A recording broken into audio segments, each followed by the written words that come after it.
Hello and welcome to The Mint, and welcome to our exclusive coverage of Zimbabwe's 2024 National Budget presentation. I'm Andy Hodges, and you're watching ZTM Prime, broadcasting to you from our studios here in Harare, Zimbabwe.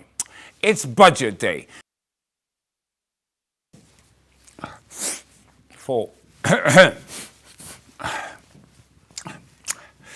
Hello and welcome to The Mint, and welcome to our exclusive coverage of Zimbabwe's 2024 National Budget presentation. I'm Andy Hodges, and you're watching ZTM Prime, broadcasting to you from our studios here in Harare, Zimbabwe. It's Budget Day. Zimbabwe's Finance Minister, Professor Ntuli Ncube, will this afternoon present Zimbabwe's 2024 budget for debate and adoption by Zimbabwe's Parliament. So the question is, which sector is going to get the biggest chunk of the money? Will it be health? Will it be education? What about social welfare? Are citizens going to get some relief? More money in their pockets, so to speak? How much will be spent on the most vulnerable in our society? Will women, youth and people with disabilities be adequately covered? Will the budget be pro-poor, pro-people? And as per the theme of the budget, will it consolidate Zimbabwe's economic transformation? Now, today in our exclusive Budget 2024 coverage, we begin with a pre-budget discussion, then cross over to Parliament in Mount Hamden for the Minister's presentation. That should be at around 3 p.m. this afternoon, and then followed by a post-budget discussion here at ZTN Studios with our experts. We will, during that time, of course, cross over to Iwan Mabunda, who is based at the moment in Mount Hamden in the field. We'll be getting some interviews directly from parliamentarians and possibly the Finance Minister himself. All right. Let's recap. Now, how better to do this than look at the 2023 National Budget highlights? Now, the 2023 budget was proposed at 4.5 trillion Zimbabwe dollars. Now, that seemed like a huge amount at the time, but listen to this number. 2024, Minister Ncube has hinted on a 44 trillion Zimbabwe dollar budget. That's almost 10 times the 2023 budget. Now, bear in mind that ministries actually asked for 110 trillion, so they're not getting all they want. But I tell you what, 44 trillion is a lot of money by whatever standards you look at. Oh, if you recall, when we budgeted last year, for the 2023 budget, and then we come into 2023, what was the exchange rate? The exchange rate was about what? 900, yeah. Just below 1,000. Yeah. Now, currently the exchange rate is above 5,000. So clearly you can see the impact of the exchange rate, which then transmits to inflation. So all the budget is capturing in terms of these high figures is just the inflationary. We've worked very hard to those policies, and inflation is coming down. Now, that really does show, though, the 4.5 to 44 trillion. It shows the effects of Zimbabwe's exchange rate depreciation and inflation on the budget, and, of course, the economy. Let's have a look at the exchange rate. Now, in 2023, the exchange rate opened in January at around a rate of about 785 against the United States dollar. That plunged dramatically in June, trading at 5,739 on the official market and 7,900 on the parallel market.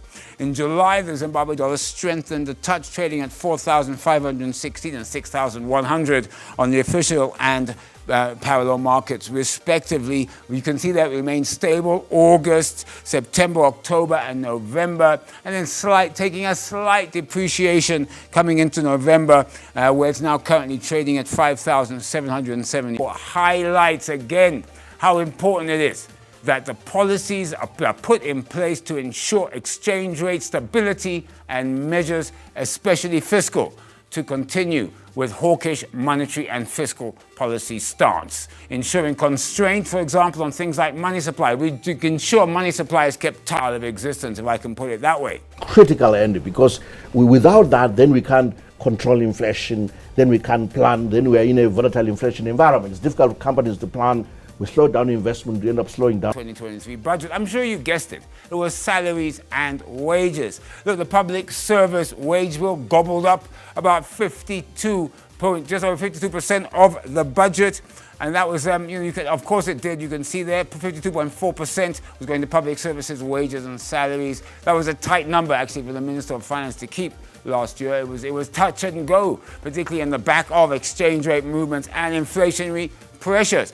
Now then, let's look at the other line items, the other sectors or the other ministries that got big allocations. Of course, education got the second highest, 14.02%. And I'm sure no one can complain about that. Of course, children, education, the future of Zimbabwe, of the $4.5 trillion, followed there by agriculture, around 8.8%, defense, 7.3%, and all the rest of them, 6.96%. So as you can see, it's important that you can see where the money is going. And I get the feeling that if you look at that pie chart there, I think that the allocations in the 2024 budget will pretty much follow that 2023 template there. Now, health. I want to talk about health. It's still a sector that breeds vibrant discussion in communities around Zimbabwe. Conversations around what some may call the exorbitant and unaffordable cost of drugs, alleged lack of hospital equipment, lack of specialist equipment like, for example, MRI machine questions. Now, let's look at some of the agreements that can actually determine how much money goes to health and education. Well, first of all, the Abuja Declaration that recommends that 15% of the budget be allocated towards health matters, and the Dakar Declaration that states that 20% of those targets. So will the 2024 budget do better? Experts believe it must and should. The 2021, 2022 and 2023 budgets were fashioned as pro-poor. Looking at the comparison of budget allocation for social sectors in 2021, 2022 and 2023, did they offer safety nets to the most vulnerable and lower income earners? That's an important question because the budget is there to look after the vulnerable citizens in Zimbabwe. The minister made it clear in an interview that we had with him earlier this week. He said, look, Andy, the fact is this, we're here to put in place the enabling economic environment for every citizen's standard of living to increase. But really, our interventions when it comes to social welfare protection should be for the most vulnerable. He was talking about the beam, for example. Even Mvudza is a social welfare protection scheme to feed people, to make people food self-sufficient. That gets me to my next point. Citizens, you and me, what should we expect in today's 2024 national budget? This budget is meant to leave no one behind. Everyone should expect something from this budget. That's an interesting question. Well, look, it's time to take a breather. Now, after the break and over the course of the afternoon, I will be joined by Tatenda Nyachega, CEO Africa Roundtable Representative Esther Mapungwana, she's Zimbabwe Women's Resource Center and Network ZWRCN, Zikomborero Sibanda from the Zimbabwe Coalition on Debt and Development, ZIMCOD, Marvin Chidzonga, investment analyst, Prosper Chitambara, an economist. They'll be here for both our pre-budget and post-budget discussions. Of course, remember, we're going to be crossing over live to Parliament around 3 p.m. this afternoon. As soon as the minister gets there, you'll be able to watch his full budget presentation speech here live on ZTM Prime. The minister has to balance. He has to balance the fact that he needs to look after the most vulnerable in society. He needs to make sure he puts enough money into health, education, and infrastructure. Of course, let's not forget about our security services. They are required. We need to have security. Peace and security actually creates a strong, vibrant economy. How will he balance it? Will he be able to put money in your pocket, or will he put a big hole in it? Well, don't go away. After the break, I'll be joined by my panel as we start our discussions, our pre-budget discussions. Budget 2024, right here on ZTM Prime. Don't go away, The Mint. We'll be right back.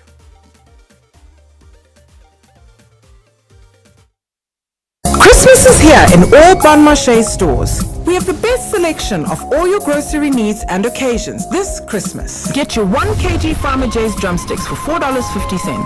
Omo Auto Washing Powder 2 kg $8. Glazed Christmas ham 100 grams for 50 cents. Heineken Lager Silver NRB 330 ml for just $1.50. KWV Classic Chenin Blanc 750 ml for just $8. Christmas is here. Bon Marché. Simply good.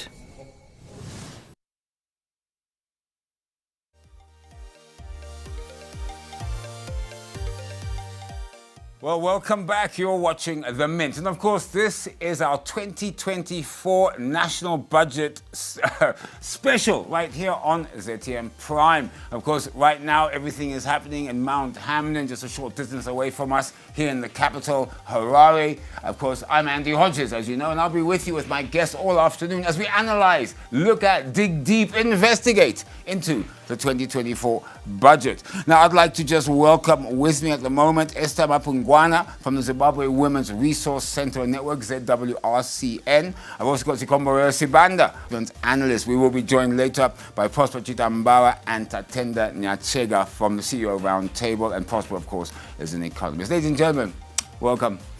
Right, now we have to cross over because what happened in 2024 budget. Just some highlights for you, very briefly. I think, you know what, we are approaching the festive season. Everybody would expect maybe the minister to be our Santa Claus, but unfortunately, it's not practical. It's only maybe the fairy tales.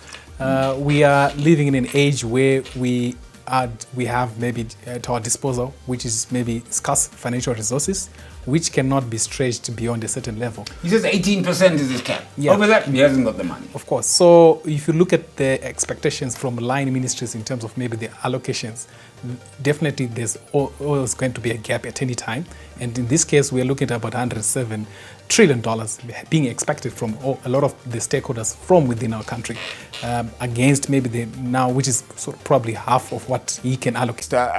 What do you see in this budget? Let's look at women, youth in particular, people with disabilities. Just to have, what do you think you'll see? Because we're going to have to cross over quickly. Okay, we are hoping to see that there may be an improvement and an increment in the allocations to social protection, where it's actually distributed to vulnerable people, including women, children, and people living with disabilities. But our main thrust is that the budget should always be gender responsive, not only women empowerment, but it understands the issues that people are actually facing in the country. I think now we move to gender. Hopefully they're moving to gender budgeting. That should also help. But the fact is this, and I did say this to the minister, and we've said it to social welfare as well. To eat, that needs to this, and they need to look at that model. So you go, welcome as usual. What do you see happening? I mean, I know from your economics, I know debt is one of your major issues there at Zimcod. Yeah, like I'm looking at the budget envelope, and I'm seeing that the budget is in trillions, also in USD. So I'm trying to say I want to figure out how the minister is going to address issues to do with exchange rate stability, given that we are actually going down and we are a mineral commodity economy. So all these things, I want to see how the minister is going to address tax relief. At the same time, we are facing the resources going down, but also poverty is rising. Yeah. So now that's staying. It's too much money to give up. I think that's the bottom line, right? The minister will have to give up that money. He can't give it up. And it's the only way that in fact, one of the things that I'm going to be looking for, to be frank, in this budget, is he said he's going to put in measures to try and formalize the informal. But, Eben will be later on. But let's go straight into the House. The Speaker of the House is speaking now. It'll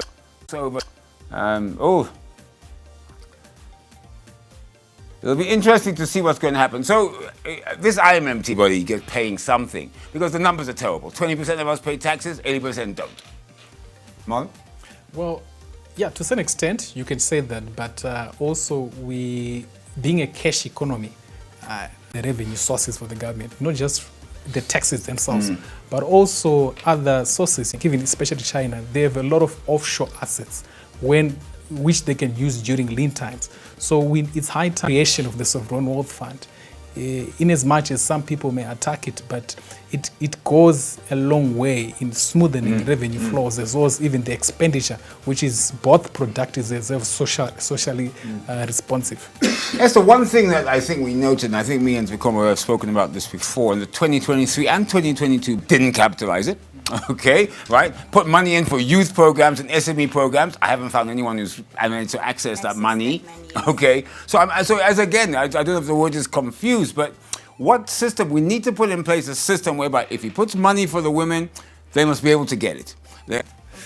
I think the problem, especially with accessing the money in the banks, is that the system that we have is more on the capital side. Access it because of the requirements that are needed. Even about formalization, I know that 60%, I think, of the economy, of the people in the economy are in the informal sector, and the minister is trying to get taxes from there, but they're paying some money there, but they're not seeing the results. So at the end of the day, it's not just about getting the money, it's about the results that are coming out. If you really put out the results, because yes, people in the first world, they actually pay taxes, but they see the results of their money and they're incentivized to pay. And we're not saying that they should pay a lot of money, but some substance, and then they see the produce. So it's about the balance of what are you producing out there, what are you showing that really the people's money is worth. And I think one of the ways to address that is bringing the private sector more into agricultural production rather than government.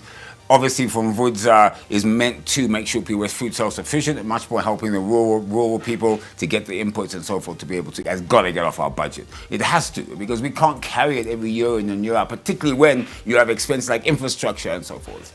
Yeah, I agree, and that's why I think the Treasury is trying to address that. Look, on the structured dialogue platform with our creditors, they've identified 3 thematic areas for reforms, and one of it is land tenure systems. I think we really need to address our land tenure system so that maybe farmers can have, for instance, bankable 99-year leases. I'll come back to you right now. We just have to take a quick breather. So, of course, you are watching ZTN Prime's exclusive National Budget 2024 presentation. Breather will be joining you straight after the break. But hang on, because any second we may cross over to Parliament to hear the Minister of Finance speak. Don't go away. The Mint will be right back.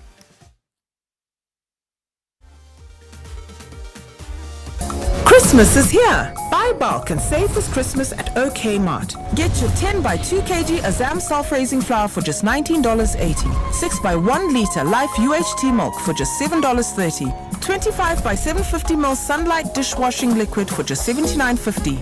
Bulk Super 4/4 for just $5.60 per kg. 10 kg pocket of potatoes for just $7.90 each. 6 by 1.25 liter Nyati sorghum beer for just $4. Christmas is here. Kisimusi yashika. Ikisimusi isifikile. OK Mart, my happy place. Christmas is here in all Bon Marché stores. We have the best selection of all your grocery needs and occasions. The grams for 50 cents. Heineken Lager Silver NRB 330 ml for just $1.50. KWV Classic Chenin Blanc 750 ml for just $8. Christmas is here. Bon Marché. 1 liter Denderi Citro for just 90 cents. 2 kg surf washing powder at $4.10. 8-inch Christmas fruitcake for just $28. 1.25 liter Chibuku for just 95 cents. Welcome back. You're watching ZTN Prime, and of course, this is our exclusive 2024 National Budget presentation that's been held at the Parliament of Zimbabwe in Mount Hamden, and of course, being presented to Parliament by Zimbabwe's Minister of Finance, Professor Mthuli Ncube. Everybody is there, things are ready to go. We want to know what is going to be in the budget. What will be in it for you and me? What will be in it for the most vulnerable? What about all the sectors that we know and love, because everyone keeps saying pro-poor, pro-poor. I'm going to explain what that actually means. So we were talking earlier before the breather. Please continue with your thoughts, but also can you throw in the issue of debt? When I spoke to the minister, he said, all I'm going to do is reiterate that we're going to pay our debt back. Okay? But he's not going to put any money towards it. Okay, I was actually addressing the issue to do with the agri sector when I was saying I think the Treasury or government is actually taking the right course. Like they're engaging right now with creditors, and they've identified some key reform areas, and one of it being the issues to do with land tenure systems. And I think this will address, ensure that our farmers here actually see farming as a business, because over these years we've been actually over-relying on state subsidies. Farmers can access credit from banks. And then also have to address issues. I think we've done land audits before, because there's some multiple farms, people owning multiple farms, and they are actually not using them So I think if we to do that have land audit as quickly land as audit, so possible. I that know we that's try on to the cards. redistribute to the youth. You know, we have the youth which are Well, there women. was one good thing, Esther, that he, well, not one, lots of them, but the one thing that he said concerning drugs, he said that in the budget they will put money in for rehabilitation centers all across Zimbabwe, which is great. But I think you must have a holistic drug approach, and I think that you'll have to fund through the Ministry of Health. But let's talk about their health. You know, it's a big deal, health, because on the one side, it gets a huge chunk of the money. On the other side, citizens are complaining getting a huge chunk of money. Again, most of that money is going on salaries and wages, as you do. Our doctors and nurses, thank you for your service and looking after us. But what do you think about it? It's a problem, this drug costs. Yes, I think the issue is our structure, the way we are actually distributing the money that we're receiving in the ministries. Because at the end of the day, like what we're saying, it has to go to the people. So if we're looking at our health budget, when it's allocated, it's mostly going to, like you say, to the administration. I think the administration costs about 37 or 35%, and the drugs and infrastructure and medical supplies about 18%. Yet that is where the money is supposed to go. Versus if you look at some of the money that comes maybe from out of pocket or from donors, will go to the drugs. So I think there's need for a realignment in terms of how the budget is actually allocated, as well as the timing of the allocation of the budget. It's really important, because at the end of the day, you might say we've given you money, but how is it being distributed? And the important thing is how we're going to monitor it. And when we're going to the issue, we're talking about the youth and the drugs, it's not just about just having the I'll come back to you about devolution. I think that is going to be a game changer. I think if it's done right, again, to follow Esther's train of thought. You're watching Budget 2024 presentation. Zimbabwe's national budget happening at the Parliament building in Mount Hamden. You, of course, are watching The Mint, and this. OK Stores. Get your 2 kg Cookmore white rice for just $2.50. 1 liter Denderi Citro for just 90 cents. 2 kg surf washing powder, $4.10. 8-inch Christmas fruitcake for just $28. 1.25 liter Chibuku for just 95 cents. Christmas is here. Kisimusi yashika. Ikisimusi isifikile. OK, my happy place. Christmas is here in all Bon Marché store. 2 kg, $8. Glazed Christmas ham, 100 grams for 50 cents. Heineken Lager Silver NRB, 330 ml for just $1.50. KWV Classic Chenin Blanc, 750 ml for just $8. Christmas is here. Bon Marché, simply good. Christmas is here. Buy bulk and save this Christmas at OK Mart. Get your 10 by 2 kg Azam self-raising flour for just $19.80. 6 by 1 liter Life UHT milk for just $7.30. 25 by 750 ml Sunlight dishwashing 6 by 1.25 liter Nyati Sorghum beer for just $4. Christmas is here. Kisimusi yashika. Ikisimusi isifikile. OK Mart, my happy place. The season of happiness is upon us at OK Stores. Get your 2 kg Cookmore white rice for just $2.50. 1 liter Denderi Citro for just 90 cents. 2 for just 95 cents. Christmas is here. Kisimusi yashika. Ikisimusi isifikile. OK, my happy place. Welcome back. You, of course, are watching The Mint, and this is ATM Prime.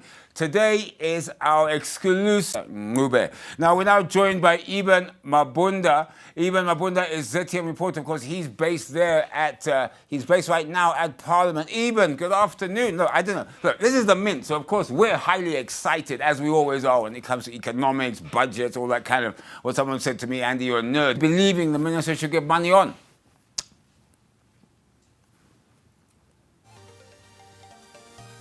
Okay, we're still getting him there, as you can imagine. Right, gents, anyway, I'm now joined by Tatenda Nyachega, CEO of Africa Roundtable, and Prosper Chitamba, an economist. We will get to Eben now. We're just trying to connect with him. Gentlemen, welcome. Now, obviously, you know the numbers. You heard the numbers in terms of 2023, 52%, just over that, going on salaries and wages. Then you got education, the next highest one, health, the next highest one, and then, of course, social services and security services. Tatenda, I can't see the mix changing. You know what I'm saying? He may throw different money at different things, but I cannot see salaries and wages, education, health, and agriculture not being the top money. I don't know. I mean, maybe I'm wrong. Tell me. To this the question, what do you see? My response was, it's just the same old wine, but coming in a new bottle. Okay. So we were not going to expect anything new. But maybe the wine tasted nice, right? So we're not going to expect anything that very much new, because looking at it from the global perspective, the expectation is that things are tight, and you expect a tight monetary policy, tight fiscal policy, and in our case, it's all about balancing it. And even lower growth rates. I mean, they're talking, what, Sure. 3.6%, and we're now at 5.9%, so that's a global phenomenon. It's not an issue. Sure. So that's the expectation. So it's all about how he's going to balance it. But we are not expecting much new aspects from this 2024 national budget. Okay, so you've dampened your expectations, if I can call it that. Prosper, you know, everyone keeps saying pro-poor, pro-people, okay? And I always ask the minister this, define what pro-poor is. His argument is that if they put a lot of money into social services, it will be the most vulnerable. If they put money into education, okay, and the BEAM program, so they put money into health, where you can access free health, or at least as much of it as health. That is pro-poor. That is supporting the most vulnerable, okay? And it looks like that is where the money is going. However, we also need to balance between a budget, because he talks about consolidating economic transformation. So money must be going to do that. Yeah, you're absolutely right. Yeah, I agree with the minister. It's basically about ensuring that resources are put into those sectors that enhance the productivity and the well-being of the citizens. I was reading how they are doing the budget process in New Zealand, and they are moving away from just focusing on growth, but also focusing importantly on metrics to measure human welfare or human well-being, changes in human well-being. So when we talk about pro-poor, you're actually putting money towards more resources, obviously, towards health, towards education, social protection. You mentioned BEAM. I think those are critical, given the challenge that we have with the high levels of extreme poverty. But you know, Pros, don't forget devolution. I'm coming to you, Marvin. You know, this issue of putting resources into infrastructure. In fact, Marvin, you can comment on this. I'm worried. I'm concerned, Prosper, because we're funding it from the current expenditure. We're not funding it, and you cannot fund infrastructure through a current. You need long-term financing. And but I don't have a problem. I mean, I understand we have to, which means that we have to build hospitals. I think the goal was within 10 kilometers of an individual. You should have a hospital. Or at least 5 kilometers. Is it 5 kilometers? Oh, wow, okay. There's even more hospitals now. Schools, of course, are required. Forgetting about, obviously, energy. Okay, we haven't even gone into some of the other issues, right? So it's a worry. We need the infrastructure. There's no doubt it's the economic benefits. But we need to find a way of financing it outside of budgeting. But the current model has not been very sustainable, overly relying on government, public financing. You'd need, obviously, very long-term patient capital, and you need to rope in the private sector. In South Africa, they've been able to leverage the public-private partnership. All right, I'm still coming. Don't worry, Marvin. Devolution. Right, we're now joined by Eben Mabunda, right there at Parliament Building in Mount Hampden. Eben, I know you've been out there waiting patiently. What's the mood like? What are the members of Parliament, senators who are coming in? What are the expectations? What do they want to hear from the Minister of Finance for the budget 2024? Good afternoon, Andy. Well, quite an aura of expectations. This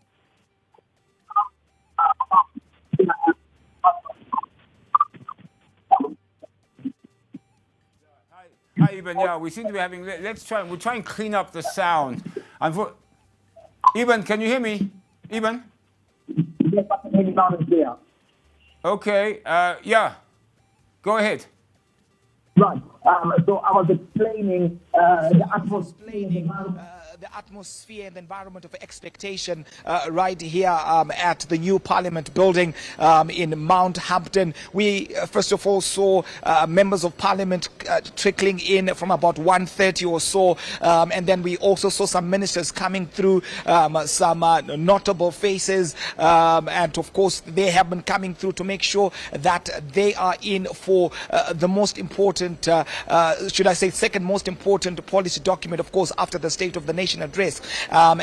We have seen representatives from both the opposition as well as also the ruling party, ZANU-PF. And then we saw also the coming in of the Minister of Finance, Economic Development and Investment Promotion, who is, of course, the key man here, entrusted with the responsibility of delivering the 2024 fiscus. And then after that, we saw the coming in of Deputy President, Honorable retired Colonel Kemba Mohadi. After that, His Excellency the President, Comrade Dr. Edi Mnangagwa, coming through, of course, for the budget, and also together with him was the Deputy President, Honorable Dr. Retired, of course, Constantino Chiwenga, coming through as well. And so what you get is that atmosphere of expectation in terms of what the fiscus will be tabled, or how it will be tabled. And of course, some of the key issues that we are looking forward to are the issues of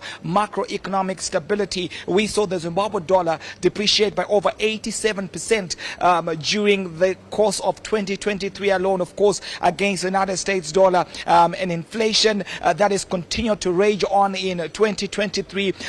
Beyond that, there are expectations in terms of what will be the key priority areas for the Minister of Finance. Of course, he is empowered by the Public Finance and Management Act in terms of deciding how the finances of the state are actually articulated across the country. In the 2023 budget, of course, we saw the Ministry of Defense receiving 7% of that particular budget. We also witnessed the Ministry of Health receiving 11% of the budget. Education, about 14% of the 2023 national fiscal.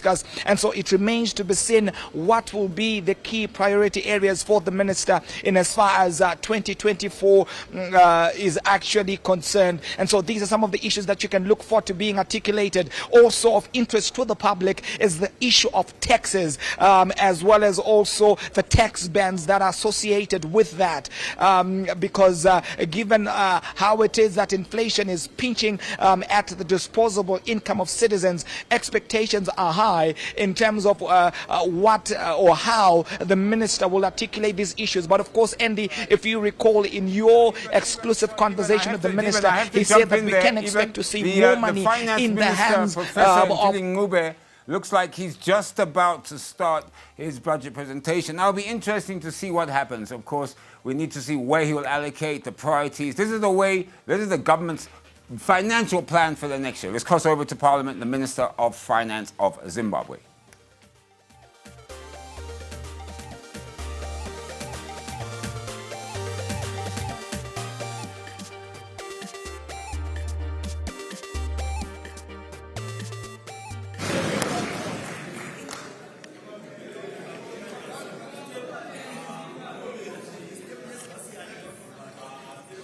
Mr. Speaker, sir, I move that leave be granted to present a statement of the estimated revenues and expenditures of the Republic of Zimbabwe for the 2024 financial year and make provisions for matters ancillary and incidental to this purpose.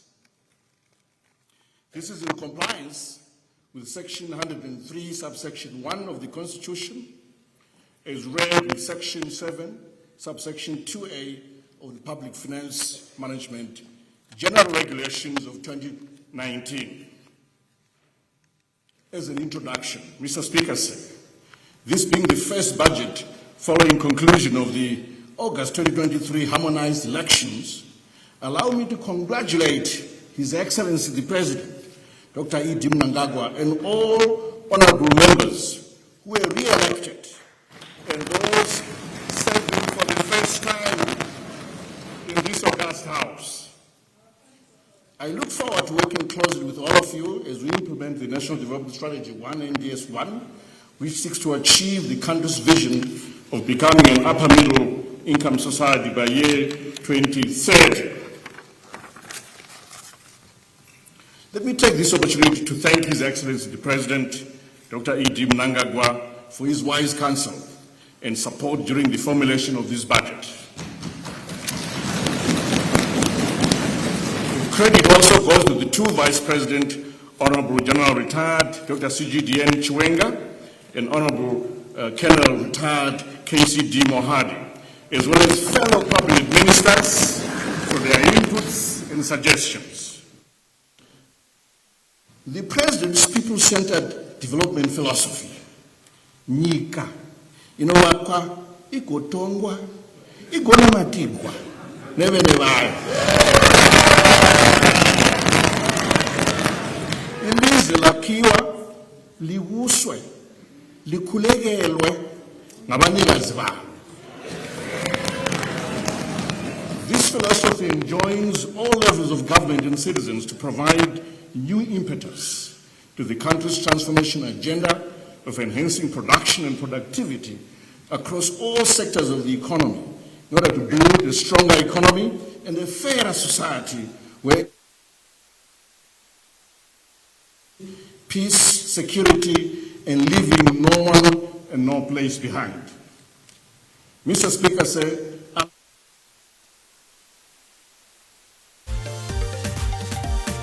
consolidating economic transformation. The proposals and suggestions from consultations with parliamentarians, the various ministries, we call them MDAs and departments, business, labor, academia, civil society, youth, women, small-scale enterprises, and miners, among others, largely informed the priorities outlined in this budget statement. Mr. Speaker, sir, before turning to specific interventions, allow me to put the 2024 national budget in the context of both the global and domestic economic environment. Let me begin with the global economic outlook.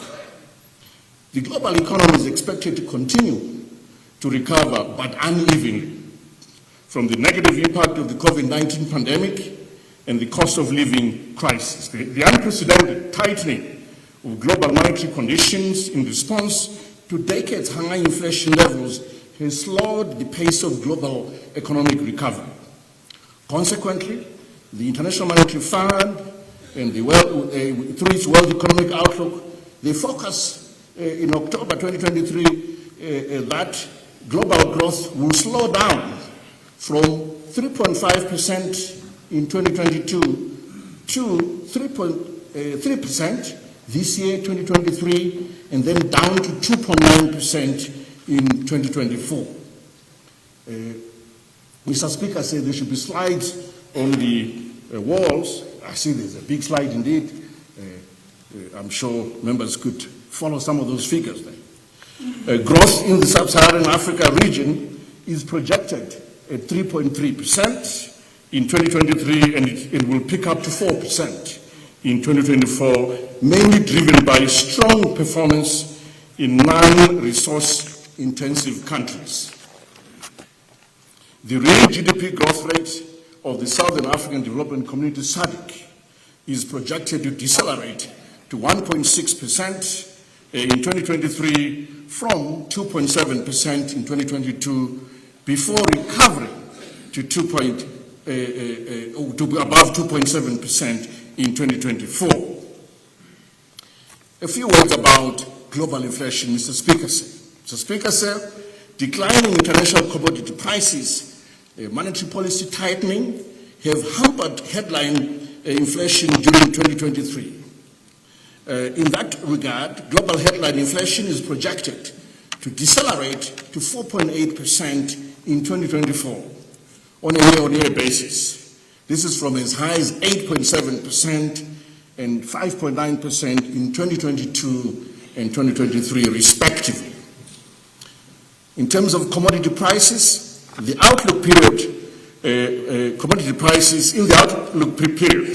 prices are expected to remain broadly unchanged over the remainder of 2023 and into 2024 amid improved supply prospects and weakening global demand. There should be again a table showing the trend in commodity price indices. You can see they're basically flat to downwards, maybe except for gold. Those of you who have been investing in gold of late. On the domestic economy, Mr. Speaker said, The domestic economy is now projected to grow at 5.5% in 2023, a slight upward revision from the August projection of 5.3%. This is on account of a better than expected output in agriculture, particularly tobacco, wheat, and cotton. However, economic growth is expected to slow down to 3.5% in 2024, mainly owing to the anticipated impact of the El Nino phenomenon being forecasted for the 2023-2024 summer cropping season on agricultural output, as well as declining mineral commodity prices attributable to the global economic slowdown. Mr. Speaker, the 2024 GDP projections are underpinned by the following broad assumptions. 1, normal to below normal rainfall season due to the El Nino effect. 2, a slowdown in global economic growth amid geopolitical tensions as well. 3, declining international commodity prices. 4, continued use of the current multi-currency regime. And 5, tight fiscal and tight monetary policies. This slide 7 and 8, my notes here, it will show up there to basically show what's going on there in terms of these assumptions. Mr. Speaker, let me turn to the balance of payments position. Mr. Speaker, merchandise exports stood at $5.2 billion during the first 9 months of the year and are projected to increase by 4.3% to $7.3 billion by year end. And this is compared to $7 billion in 2022. And this is on account of higher tobacco, lithium, and diamond exports. In 2024, despite the softening of commodity prices of key minerals such as gold and PGMs, exports are projected to remain on the increase, sustained by growth in output from lithium, coke, tobacco, and the increase will be to $7.7 billion US dollars. Then now turn to imports. Merchandise imports registered a 4.7% increase. This is from $6 billion in the first 9 months of 2022 to $6.3 billion in the same period in 2023. This was driven by growth in fuel, machinery, and electricity imports. To year end, merchandise imports are projected at $8.5 billion, which is a 4.9% growth, up from $8.1 billion recorded in 2022. Imports are projected to further increase to $9 billion US dollars in 2024 on account of higher imports of grain, of energy, raw materials, and machinery imports. Up there is a chart showing the growth in our imports, the trend going as far back as 2018, and we can see that steady growth. Only a growing economy can register that level of import growth trend. Remittances are projected to continue during the current account. Let me retake that. Remittances are projected to continue driving the current account surplus and are projected to close the year 2023 at $2.1 billion US dollars, before rising further to $2.2 billion US dollars in 2024. The current account is expected to close the year 2023 in a surplus position of $244.4 billion US dollars, so $244 million US dollars, slightly lower than the $305 million US dollars registered in 2022. In 2024, the current account surplus is projected to narrow somewhat to $204.5 million US dollars, reflecting a wider trade deficit as imports accelerate at a faster pace than exports. Let me turn to domestic inflation. Mr. Speaker said, domestic prices have relatively been stable since the third quarter of the year, as reflected by a month-on-month inflation level which declined from 12.1% in June 2023 down to 4.5% in November 2023. Concomitantly, the annual headline inflation declined from 30.9% in June 2023 to 21.6% in June 2023. In the outlook, annual inflation is expected to remain relatively stable and is projected to end the year 2023 slightly below 20%. In 2024, annual inflation is anticipated to end the year between 10 to 20%, reflecting continued tight monetary and fiscal policies. A statement about the exchange rate. Mr. Speaker said, the introduction of the wholesale foreign exchange auction on the back of the recent liberalization of the exchange rate saw the power market premium declining from a peak of over 140% in May 2023 to around 20% in October 2023. A few comments about monetary developments. Growth in both reserve money, we call it M0 in economistic language, and broad money, M3, has significantly slowed down, having peaked in June 2023. The reserve money and broad money annual growth declined from about 3,000% and 1,100% in June 2023 to 1,400% and then 719% in September 2023, respectively. The decline in monetary aggregates was largely due to the combined effect of tight monetary policy and prudent fiscal policy measures. Mr. Speaker said, the financial sector has remained sound and stable, with strong capital and liquidity positions, as well as strong risk management practices. This is evidenced by sound financial indicators such as the capital adequacy and liquidity ratios and the level of non-performing loans. Let me turn to the public finance developments, Mr. Speaker. Mr. Speaker, sir, revenue collections for the period January to September 2023 amounted to 11.4 trillion Zimbabwe dollars against expenditures of 12.3 trillion Zimbabwe dollars, resulting in a budget deficit of 0.9 trillion Zimbabwe dollars. There should be a slide to show the numbers on the screen. To year end, revenue collections are projected at 21.2 trillion against projected expenditures of 22.6 trillion, comprising compensation of employees at about 10.9 trillion, the use of goods and services at 4.7 trillion, and then capital expenditure at 4 trillion. During the first 9 months, the fiscal deficit stood at 0.9 trillion and is projected to end the year at 1.4 trillion. This is 1.2% of GDP, which should be financed through domestic and external borrowing, and that's what we've been doing. A statement on public debt, Mr. Speaker, sir. The total public and publicly guaranteed debt stock at the end of September 2023 amounted to $17.7 billion US dollars, of which external debt amounted to $12.7 billion US dollars, and domestic debt is at $5 billion US dollars equivalent.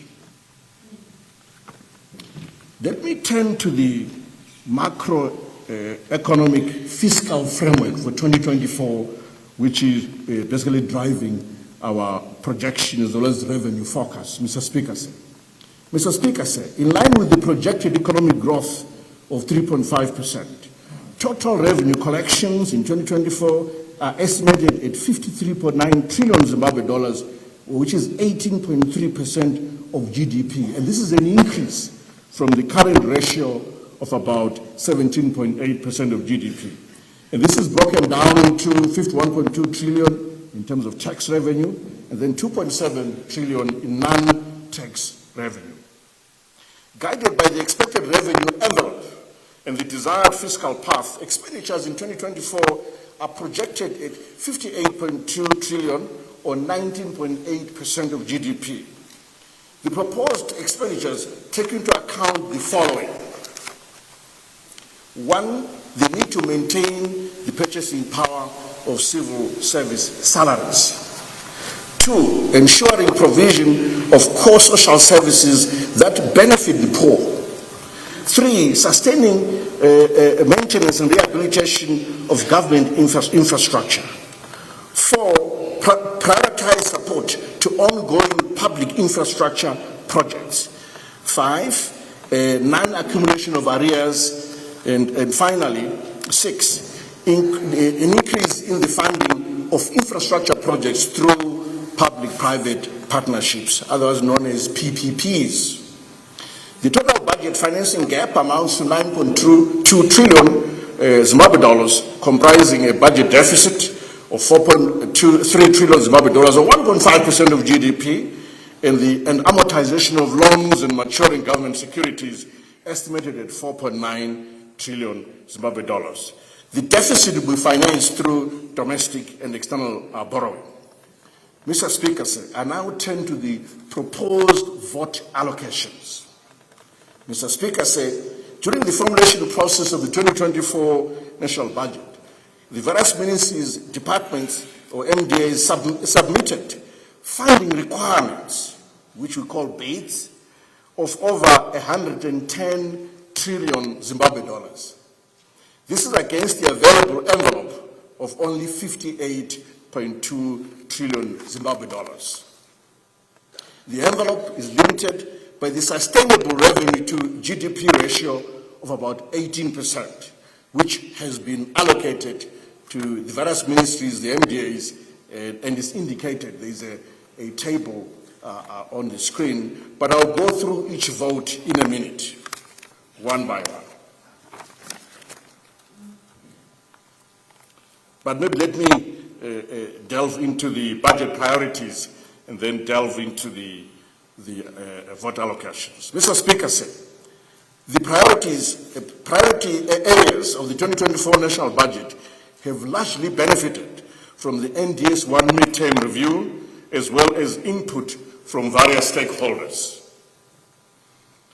A key priority of this 2024 budget is on economic growth and macroeconomic stability.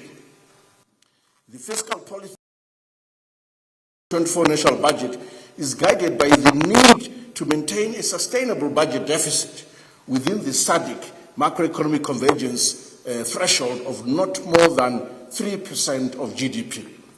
Going into 2024, government seeks to consolidate and entrench the stability to facilitate economic transformation and preserve disposable incomes. Fiscal restraint and tight monetary policy, together with a healthy current account position, provides the necessary conditions for currency and price stability. Specifically, the central bank, our Reserve Bank of Zimbabwe, will target a month-on-month inflation of less than 3% throughout 2024. Let me turn to civil service remuneration, Mr. Speaker, sir. Mr. Speaker, sir, as part of the remuneration review process for civil servants, government will convert the current COVID-19 and cushioning allowances, which aggregates to $300 a month. This will now be part of the pensionable emoluments across the board. And this is effective January 2024.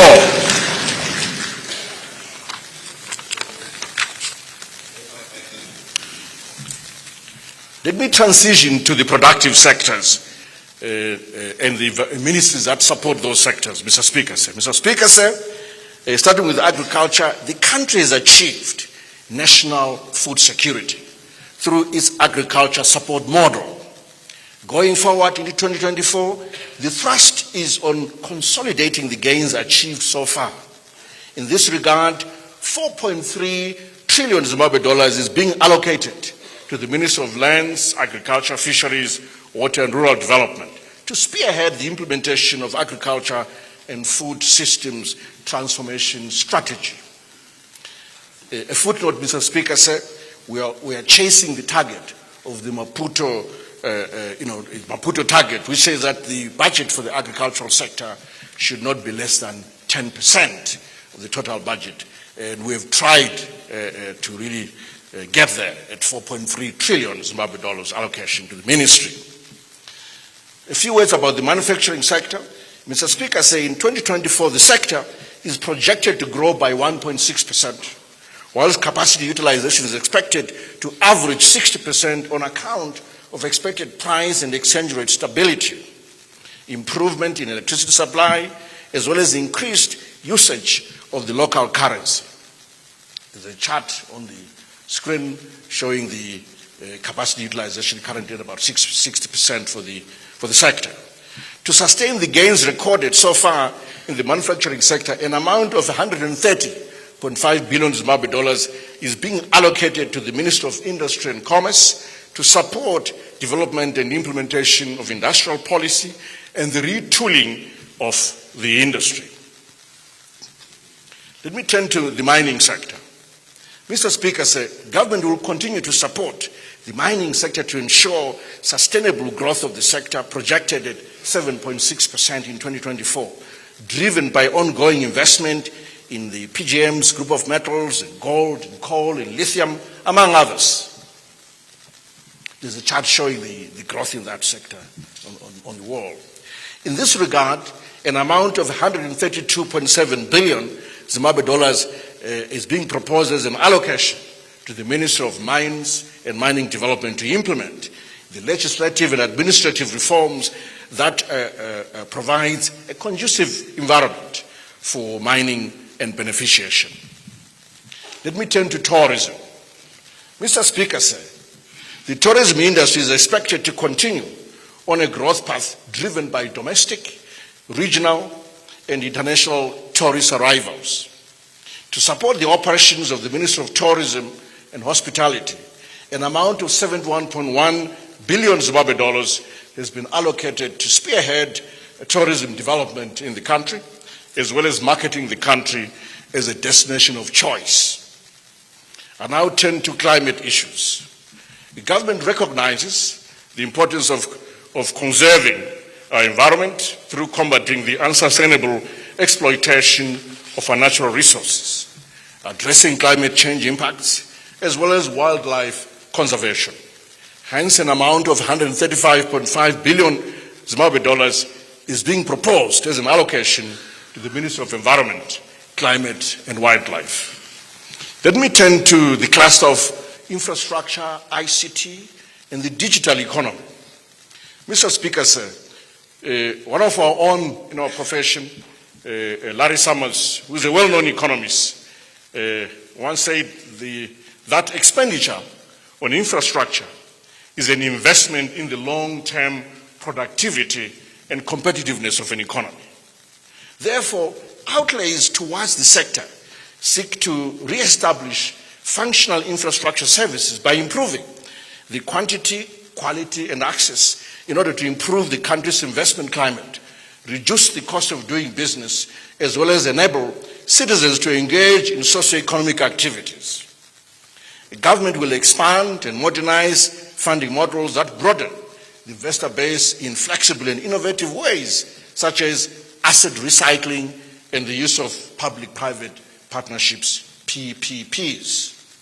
Overall support for infrastructure, including devolution during 2024, amounts to 10 trillion Zimbabwe dollars, comprising fiscal support of 8.1 trillion Zimbabwe dollars, complemented by statutory and other resources of 1.4 trillion, development partner support at 189.9 billion, as well as loans amounting to about 322.2 billion Zimbabwe dollars.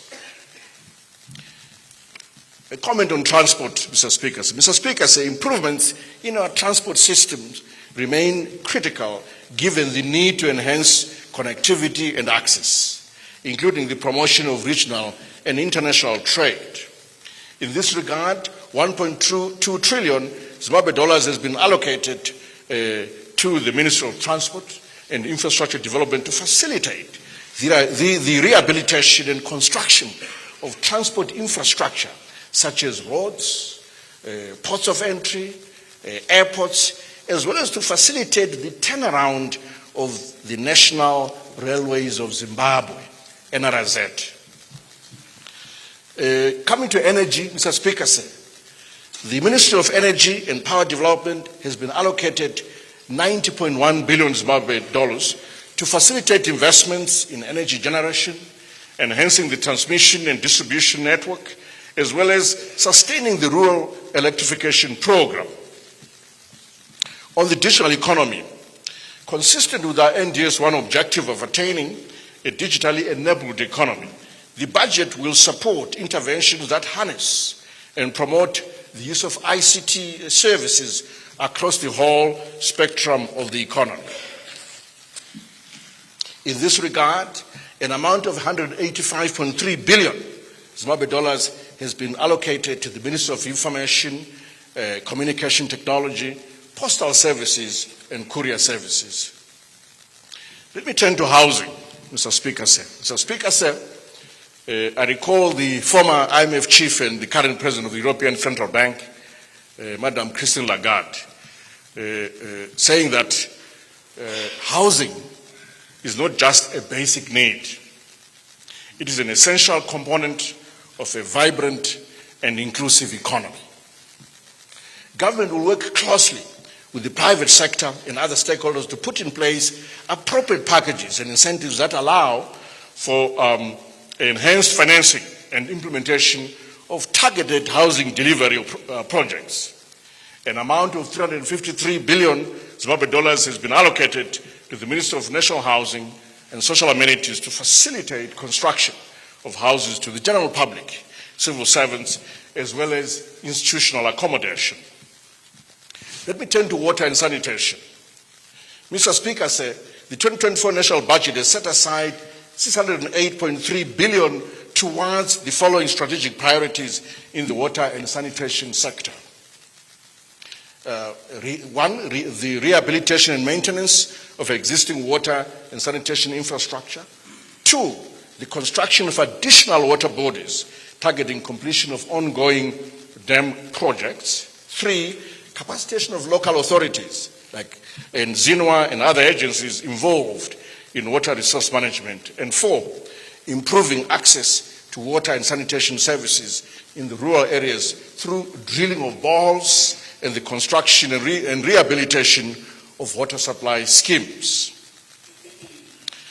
Turning to youth, sports, arts and culture, Mr. Speaker, sir, an amount of 210.2 billion Zimbabwe dollars has been set aside for the Ministry of Youth Empowerment, Development and Vocational Training to support youth development and empowerment programs, refurbishment and retooling of vocational training centers, as well as combating of drug and substance abuse. In addition, the Ministry of Sport, Recreation, Arts and Culture has been allocated 136.2 billion Zimbabwe dollars to spearhead the development of the sports, recreation and cultural activities, including rehabilitation of major stadiums.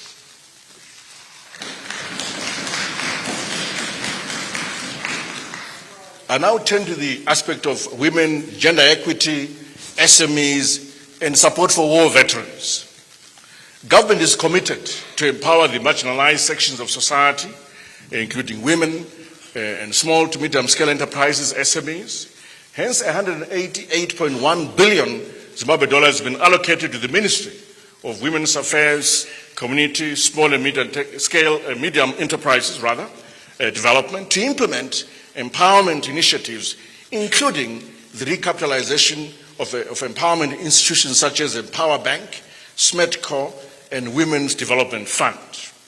The 2024 national budget also allocates 221 billion to the Ministry of Veterans of the Liberation Struggle Affairs towards their monthly gratuities, medical benefits, funeral grants, school fees for their dependents, and then also to support a mop-up vetting exercise and the capacitation of provincial and district structures under the ministry. Let me turn to the issue of human capital development and well-being.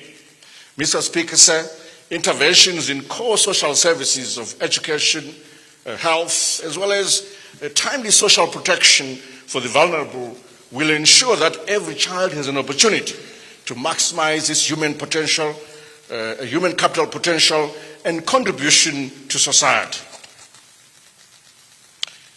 on health, Mr. Speaker said the 2024 national budget seeks to consolidate recovery of public health sector services across all levels of healthcare through provision of requisite tools of trade such as adequate working space, manpower, drugs, medical supplies across the value chain.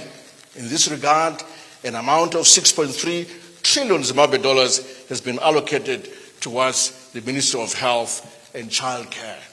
And again here, a footnote, Mr. Speaker said, we're always chasing the Abuja target. In this regard, I think we've worked very hard on it. Let me turn to the education sector. Mr. Speaker said, again I'm going to quote an economist called Gary Becker. He was awarded the 1992 Nobel Prize in Economics for what it's worth.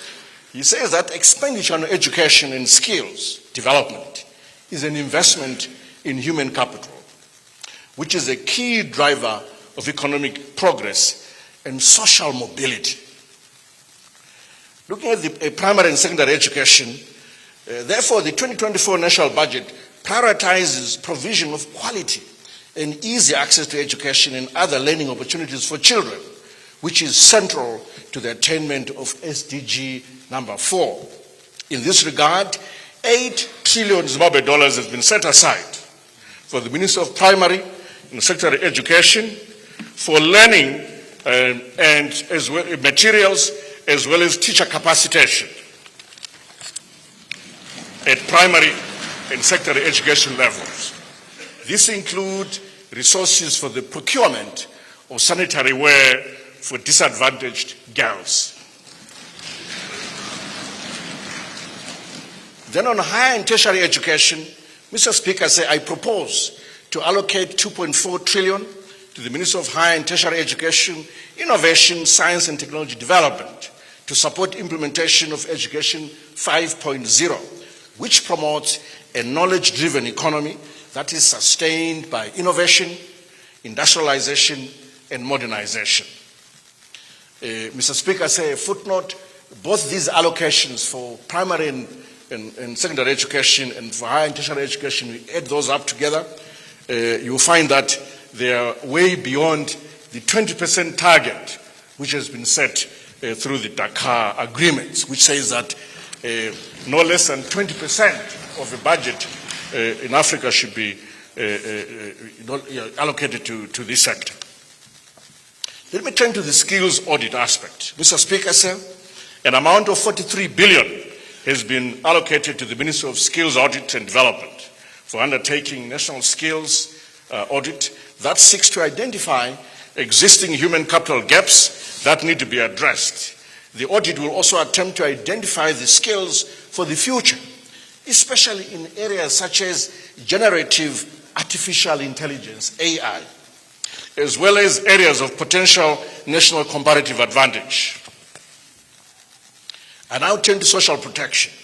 In line with the NDS 1 theme of leaving no one and no place behind, provision of decent, inclusive and sustainable social protection services remains a priority for government, targeting vulnerable groups. This could be the disabled, children, the elderly and so forth. In this regard, a budget of 2.4 trillion Zimbabwe dollars has been set aside for the Ministry of Public Service, Labor and Social Welfare to implement social protection programs such as the Basic Education Assistance Module, BEAM, harmonized cash transfer programs, as well as the Food Deficit Mitigation Program, health assistance, child protection services to support the elderly and persons with disabilities.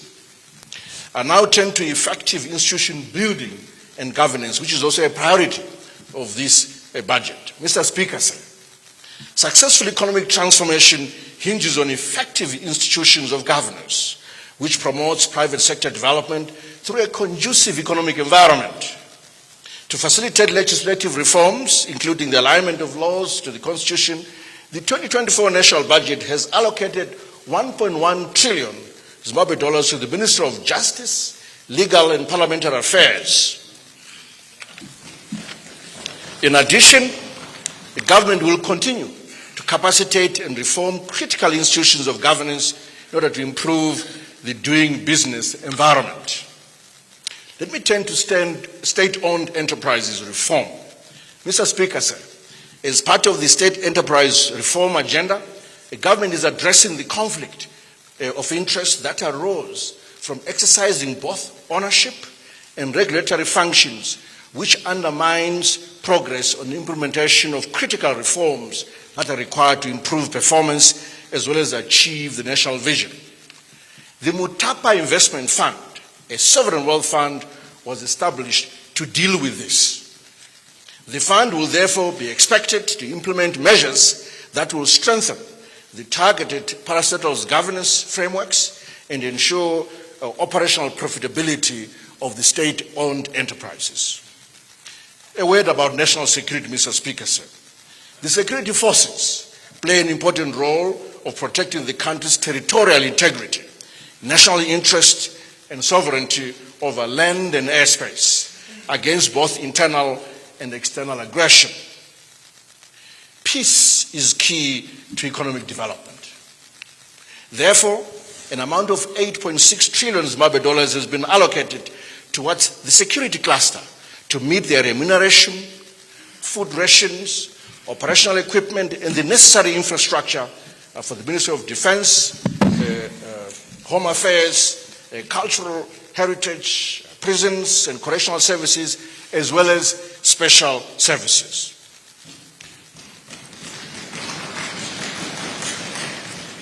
Mr. Speaker, I now turn to the Tripartite Negotiating Forum. The Tripartite Negotiating Forum, TNF, is a statutory body established through the Tripartite Negotiating Forum Act of 2019. In this regard, resources have been set aside to meet employment, operations, and capital costs for an effective TNF secretariat. I now turn to oversight institutions. And the August House now should pay attention. Zimbabwe, as a constitutional democracy, values the importance of oversight institutions on the operations of the state and welfare of the general public. Turning to the Auditor General, to support the Office of the Auditor General's operational requirements, $117 billion has been provided for under this budget to cover employment costs, training and development of staff, digitization, as well as rehabilitation and upgrading of their office space. Now, turning to Parliament. Parliament plays an important role of legislation and oversight over the executive. Therefore, to support the functions of Parliament, $475.1 billion Zimbabwe dollars has been provided under the 2024 national budget for the day-to-day operations, for vehicles, for Constitutional Development Fund, CDF, and other related equipment for both Parliament staff and honourable members of Parliament. Turning to the Public Service Commission. The Public Service Commission is central to the effective and efficient delivery of public services through recruitment and development of civil service personnel. To support the Commission to deliver on its mandate of providing, I'll retake that. To support the Commission to deliver on its mandate of providing a motivated and capable public service able to deliver quality public services, the budget has set aside 1.4 trillion Zimbabwe dollars to support interventions by the institution targeting ICT infrastructure, particularly the Human Resource Information Management System, pension system, payroll system, procurement of buses for the service, and other major infrastructure projects. I now turn to other independent commissions which also have been allocated budgets. Judicial Services Commission, JSC, allocated 274 billion Zimbabwe dollars. Human Rights Commission, $42.1 billion. National Peace and Reconciliation Commission, 56 billion. National Prosecuting Authority, 98.3 billion. Zimbabwe Anti-Corruption Commission, 59.6 billion. Zimbabwe Electoral Commission, 116.6 billion. Zimbabwe Gender Commission, 53 billion. Zimbabwe Gender Commission, 48.5 billion, correction. Zimbabwe Land Commission, 53 billion, and the Zimbabwe Media Commission, 35 billion. A comment on devolution and decentralization, Mr. Speaker, sir. The 2024 national budget is allocated 2.7 trillion Zimbabwe dollars, or 5% of projected revenue, under the intergovernmental fiscal transfers to provinces to undertake local projects that improve provision of public services that reflect the needs of the communities in different regions and localities. Let me turn to the Ministry of Local Government. Local authorities play a pivotal role in service provision at local level, especially on restoring water supplies, fixing sewage systems, repairing roads, to complement central government and development partner efforts.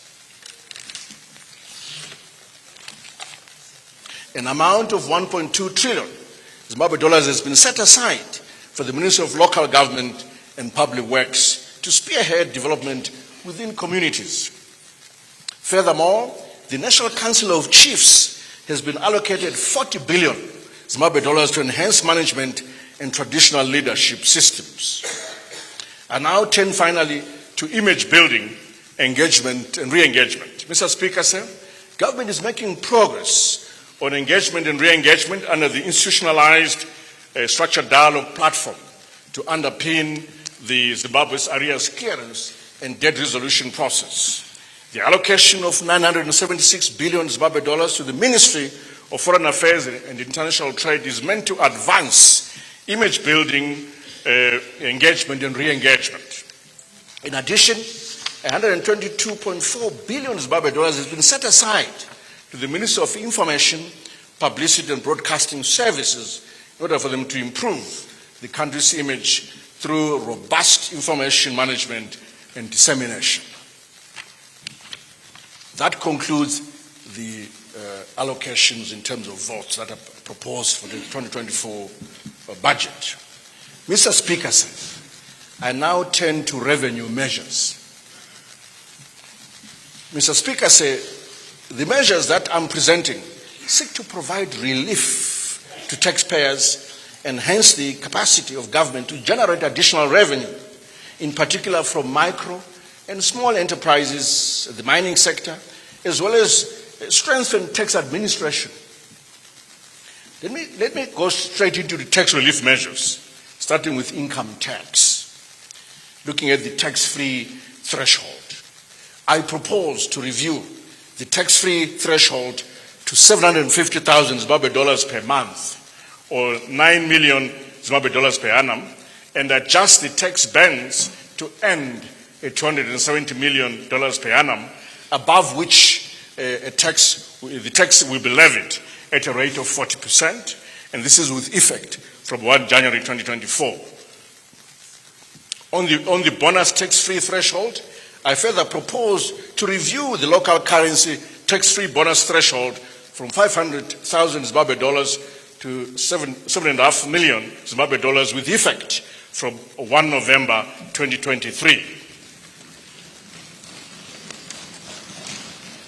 I now turn to withholding tax, focusing on small-scale and subsistence farmers. Mr. Speaker, in order to support smallholder and subsistence farmers in the grain, to the Grain Marketing Board and other commercial players, I propose to review the tax-exempt threshold on withholding tax on agricultural commodities that include soybeans, sunflower, groundnuts, cottonseed, from $1,000 per annum to $5,000 per annum, or this local currency equivalent.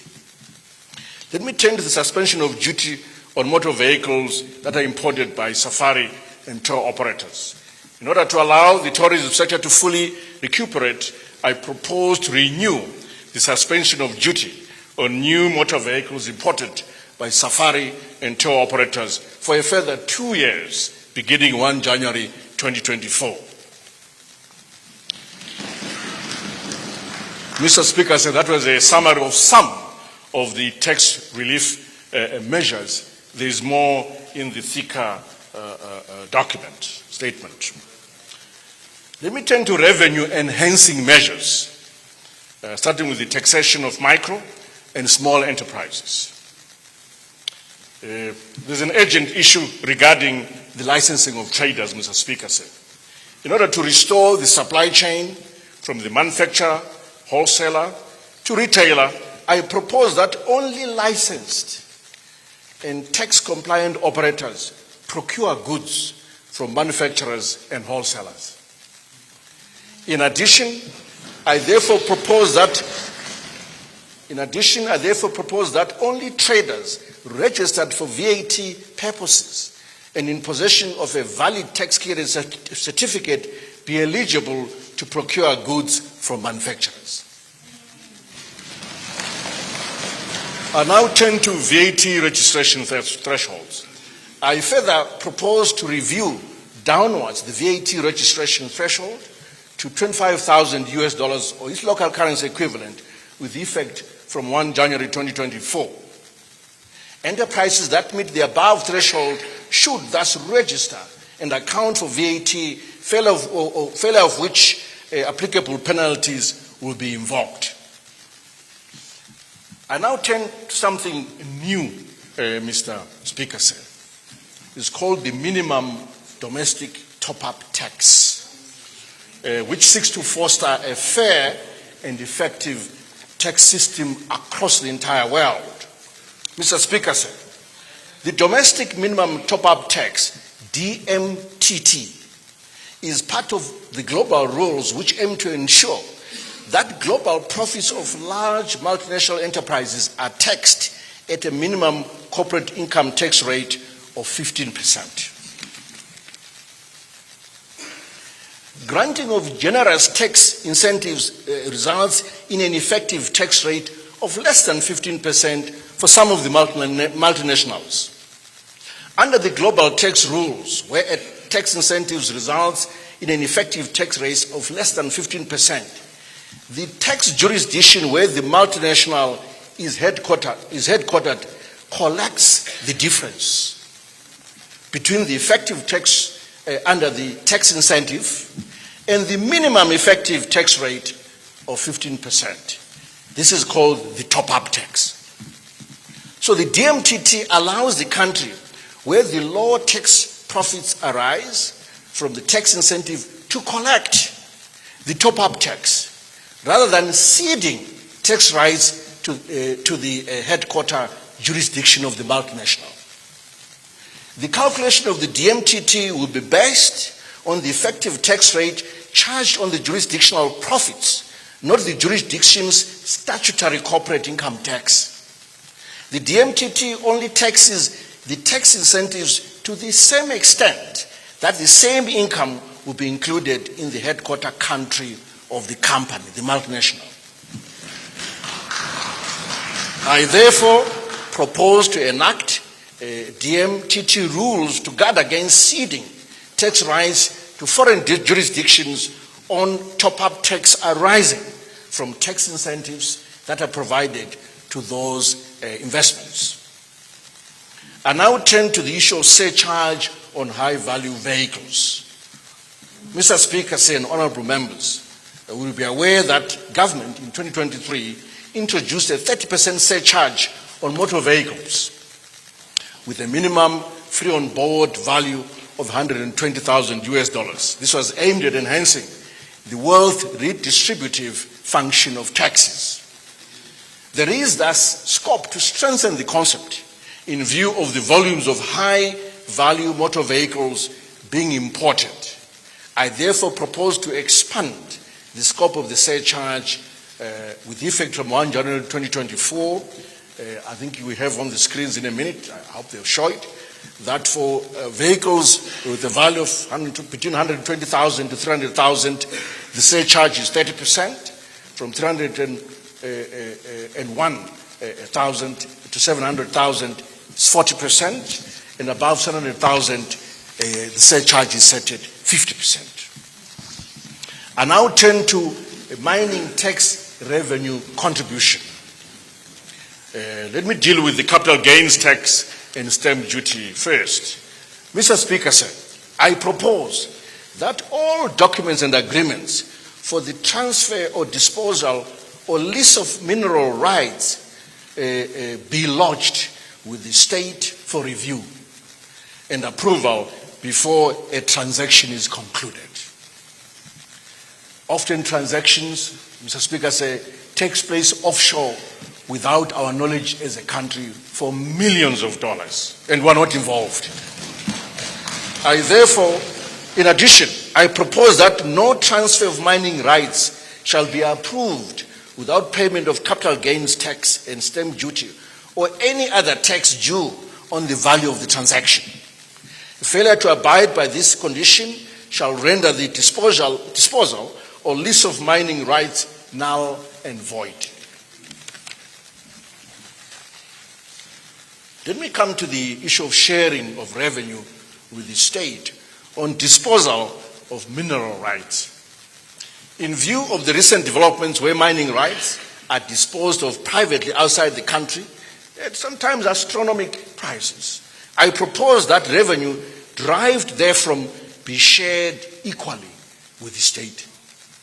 Furthermore, in order to enable government to track the movement of mining rights for tax purposes, I propose that a register of mining rights with a record of applications, grants, variations, dealings, assignments, transfers, suspensions, and cancellations of rights be maintained and accessible to the Zimbabwe Revenue Authority. I also propose that agreements for the transfer or disposal or lease of mining rights be lodged with the state and reviewed and approved before they are implemented. I now turn to mineral beneficiation, looking at lithium. Substantial mineral revenues can be generated from beneficiation of key minerals with a significant resource endowment of platinum, group of metals, the PGMs, gold, lithium, and diamonds. Economic transformation and development can be anchored on beneficiation. Within this context, any lithium value addition process that does not result in the production of lithium carbonate is not regarded as beneficiation, hence is liable to an export tax. Lithium producing companies should submit their beneficiation plans no later than 31 March 2024. Furthermore, no licenses shall be granted to a prospective lithium company without approval of a beneficiation plan. Let me turn to a related issue of corporate social responsibility.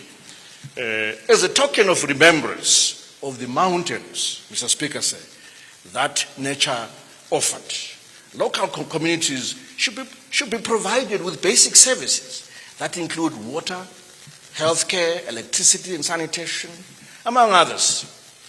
Development of mines thus present an opportunity to improve conditions within these communities. Hence, I propose to introduce a 1% levy on gross proceeds of lithium, black granite and other cut and uncut dimensional stones and quarry stones.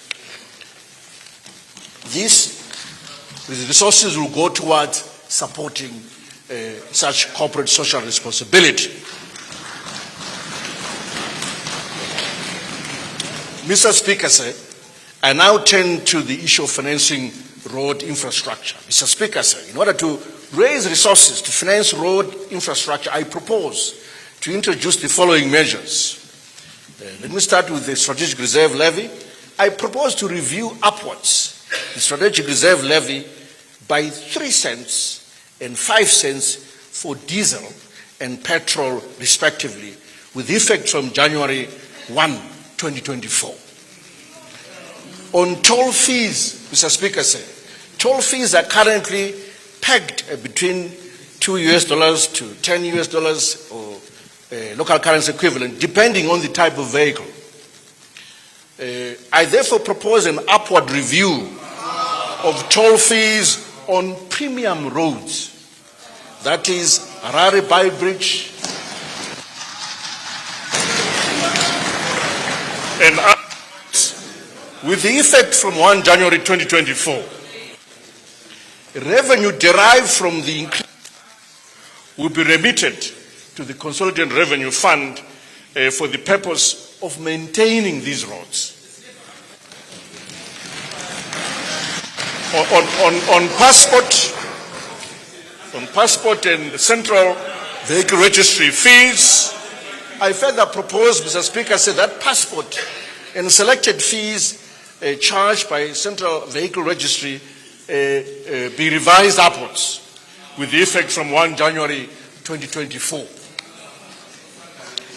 Additional revenue generated from the above measures will be ring-fenced, as I said earlier, towards road infrastructure development. Mr. Speaker, sir, I now turn to an issue of levy. This is a cancer equipment issue. It's a very important issue, Mr. Speaker, sir. A levy on sugar content on beverages. In response to the growing concerns on the adverse effects of consumption of sugar, in particular contained in beverages, tax on beverages has been implemented in a number of countries, including the SADC region. The consumption of high sugar content beverages is linked to increased risk of non-communicable diseases, NCDs. It is thus necessary to discourage consumption of high sugar content beverages. Hence, I propose to introduce a levy of 2 cents per gram of sugar contained in beverages, excluding water, with effect from 1 January 2024. The funds derived from this levy, Mr. Speaker, will be ring-fenced for therapy and procurement of cancer equipment for diagnosis. Mr. Speaker, I now turn to yet another important matter, that of a wealth tax.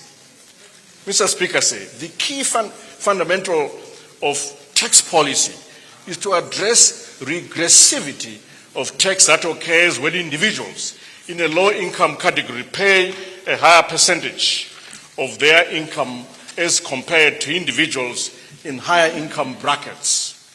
Consequently, the tax incidences fall disproportionately on the low-income groups, resulting in inequality. In order to ensure that every person contributes to the fiscus in line with their levels of income, I propose to introduce a wealth tax levied at a rate of 1% of the market values of residential properties with a minimum value of $100,000 US. Resources derived from the levy will be ring-fenced towards urban infrastructure development, in particular roads, water, sewage, and community health centers. Principal private residential properties owned by elderly persons above 70 years will, however, be exempt from this tax. I now turn to excise duty, a proposal for the introduction of a digital platform to monitor goods for purposes of collecting excise duty.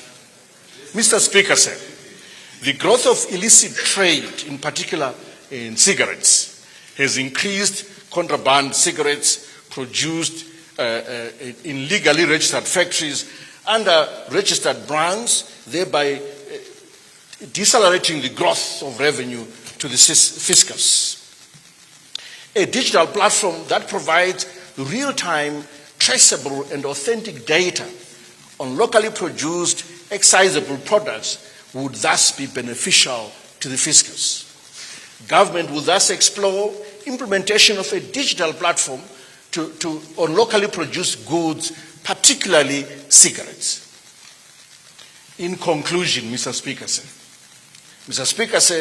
the challenge before us is to consolidate economic transformation already underway to ensure that benefits accrue to every Zimbabwean in line with the spirit of leaving no one and no place behind. Change is inevitable, but transformation is a choice. So said Heather Ash Amara. Therefore, while we celebrate the successes recorded so far, there's still a lot of work ahead of us to consciously implement transformational economic policies which have a positive impact on the majority of citizens, especially the poor and the marginalized societies. The desired economic transformation is a responsibility of all stakeholders, especially the government, businesses, labor, and with each playing their critical role. On its part, the government is prepared to fully play its role of providing an enabling environment through ease of doing business reforms, investment in public infrastructure, and provision of effective public institutions. Mr. Speaker, sir, I finally commend the 2024 national budget to this august House in compliance with the law, and it is accompanied by the following documents. Yes, there's the 2024 national budget statement, there's the 2024 infrastructure investment plan, there's the 2024 citizens budget, you have the estimates of expenditure, otherwise known as the Blue Book, we have the gender responsive budget statement, the finance bill, the appropriation bill, the statement of public debt, and the NDS1 midterm review. I thank you. Dinotenda Nyabonga Twalumbwa.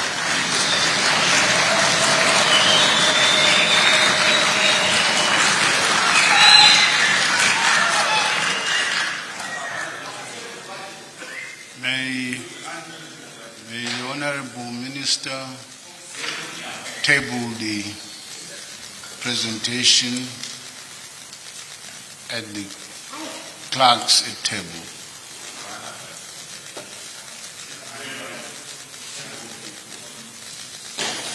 Thank you, Honorable Minister.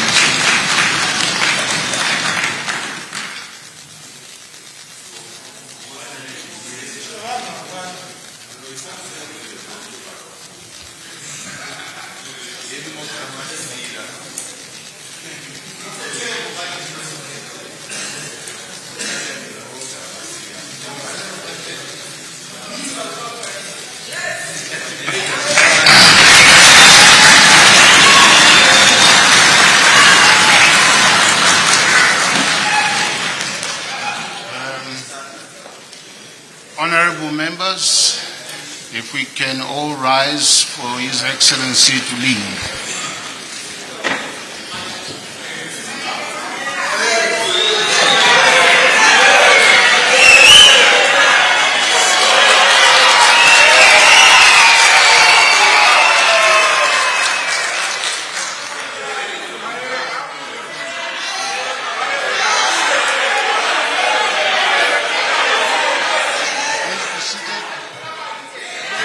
Zimbabwe's 2024 national budget presentation. Now, my number was 44 trillion. Wow, was I not just wrong? What's the number? $58.2 trillion. That's a huge number, the budget. And as we said before, the breather, before the minister's presentation, it was the expected ministries, the expected sectors that we saw the money going to. We discussed this earlier. Here you're looking at agriculture, $4.3 trillion. Of course, education, both primary and higher education, almost $10.4 trillion. Social protection, $2.4 trillion. So you can see that, quite frankly, health, of course, health was a big one as well. Health, $6.3 trillion. So we knew that the money was going to go to those ministries that obviously will look after the Zimbabwean people. Of course, we will also talk about what he gave and what he took away. He gave and he took away.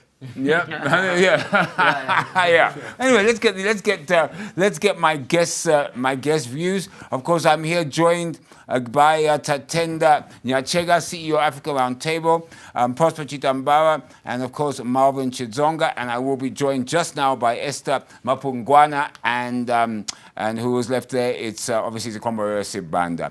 Let me start with you, Tatenda. Interesting. I mean, then again, you were the one that said you weren't expecting much, right? So did you get much? Thank you, Eddie. Reflecting from it, I think it sums up our environment, just like we're highlighting. Last year we were talking about 4.5 trillion, and now we're talking of 58.2 trillion. And that, to me, that tells you in terms of the environment, the inflationary environment that we're operating in. And it doesn't necessarily mean a lot, because we need to do the metrics or the calculations around the capital expenditure and the recurrent, what's going towards the administration, what's going towards the programs the programs and so on. But in terms of taking the economy up towards the middle income, as we have envisioned in Vision 2030, will require us maybe having more of capital investment, or maybe our budget speaking to the capital investment, or being more aligned to the capital aspect. Mining, I mean, I heard him pitch that capacity utilization would average 60% next year. He gave, what, 130.5 billion to Ministry of Industry. Look, Ministry of Industry isn't really like a health or education ministry. They're there to facilitate, put in place policy. But still, you know, when you look at this budget, I mean, you would hope that you would see, I wouldn't call it a pro-business, but with African Continental Free Trade Area coming along, you'd hope there'd be something in there that really would speak to economic exports, to really boosting our economy. A quick comment on that, you know, because you're obviously the CEO's round table. Sure. I think when we reflect on it, you will see that it's actually more silent in terms of the ease of doing business, addressing the issues that are there to do with promoting an environment which will actually increase or enhance that the business is expanding or growing. And of late, yes, we can talk about the 60% as reported in terms of the capacity utilization. But to be honest, I'm sure you'd talk of an actually expanding corporate graveyard. We've got a lot of companies which are actually closing down, a lot of companies which are, yes. So that element of resuscitation, the budget is silent in terms of expanding or addressing those issues. Prosper, you know, from what you spoke about before, when we asked you your expectations, were they met? I mean, let's talk about the funding side. We'll get to the revenue just now. I'm not sure, you know, like, for example, I just pick a few things. Transport, 1.2 trillion. I suppose a lot of that's going to National Rails of Zimbabwe. That's going to be an interesting one. Energy, 90 billion. That's not exactly a lot of money when we're talking about a energy problem that we have, which is affecting business. Talk to me. What did you see? Well, like we said earlier on, that there weren't many changes in terms of the structure of the budget itself. But my view is that the minister has been very audacious in terms of coming up with these new revenue generation measures.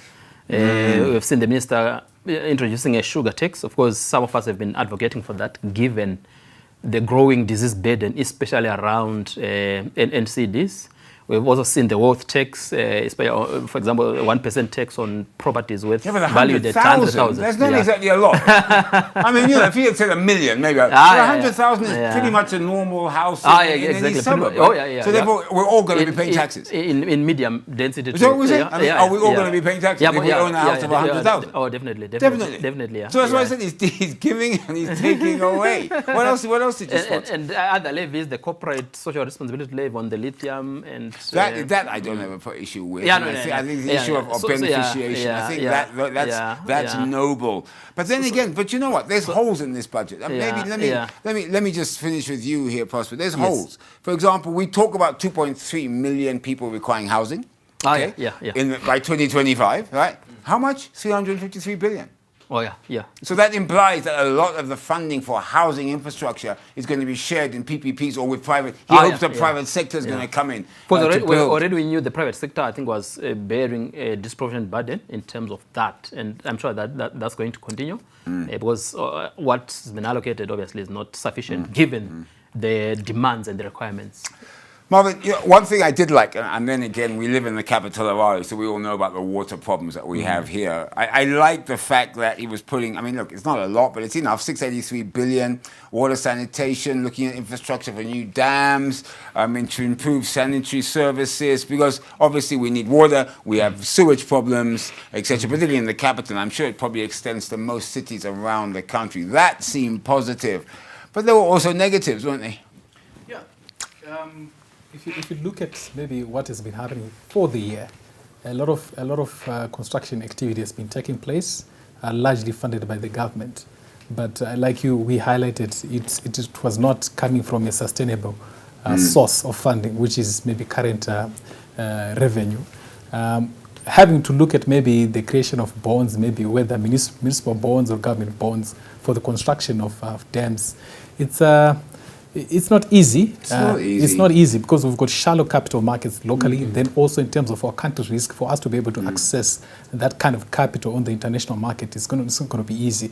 But until then, I think before we can look at maybe really, sweating the assets, sort of maybe creating more assets, we need to start sweating the already existing assets that we've Which built. hopefully he'll identify the Mutapa with a bit of luck, because he said that he doesn't know the government's assets, which is an interesting thing for Minister So we of need Finance we need to say. be able to sweat the assets before we can call upon maybe for the creation of more dams, more of these sewer systems and stuff. Yeah. So before we have truly exhausted maybe the capacity of say Toko Mkosi, I think we run the risk of creating white elephants which are not being fully utilized for irrigation purposes. So until it's a certain time that we can say, look, a lot of these irrigation facility or dams are being utilized at 100%. That's when maybe we would say, looking at the government and other stakeholders have to come back and really look at construction. I must be honest, I know we said that the minister has to balance, and depends on what glasses you have on and what segment of society you're representing. I'll give you an example. If you're in the women activists, for example, I mean, 188.1 billion isn't a lot of money. When you think that includes salaries and wages for the ministry, then you've got to talk the Women's Bank, which is already underfunded and undercapitalized. So 188.1 billion for women, if I can put it that way, isn't a lot. You look at other sectors, you look at by the way, those of you who love football, hopefully we'll get a new stadium, or at least refurbish the old stadiums. If I could comment, and I think the stance that has been taken by our minister here, it's not really much about maybe stretching maybe the budget. No, it's not. It's a bit of a hawkish stance, where the government said, look, we don't want to overstretch ourselves. There's so many negative effects that could have happened if they were to maybe really overstretch. One, we have a huge deficit in terms of maybe our budget deficit. But having said that, if we also stretch too far, we will not only have a huge deficit, it is we'll under also the have thing, exchange rate consolidating economic transformation. So I see your point. It speaks to the theme. It speaks to the theme. Because if we are going to do that when we don't have so many funders outside of maybe... All right, look, I'll tell you what, we're going to get a few comments. We're going to come to Eben Mabunda at Mount Hamden at Parliament, just to get some reactions. Eben, obviously the budget's come and gone. We're looking at what, over $58.2 trillion budget. I'm sure you're talking to a few of the august members. What feedback are you getting there in Mount Hamden? National housing. I don't think it's been very disabled, I must say. Of course, that people always want more. But given where we were in 2023 and where we are now, we are able to do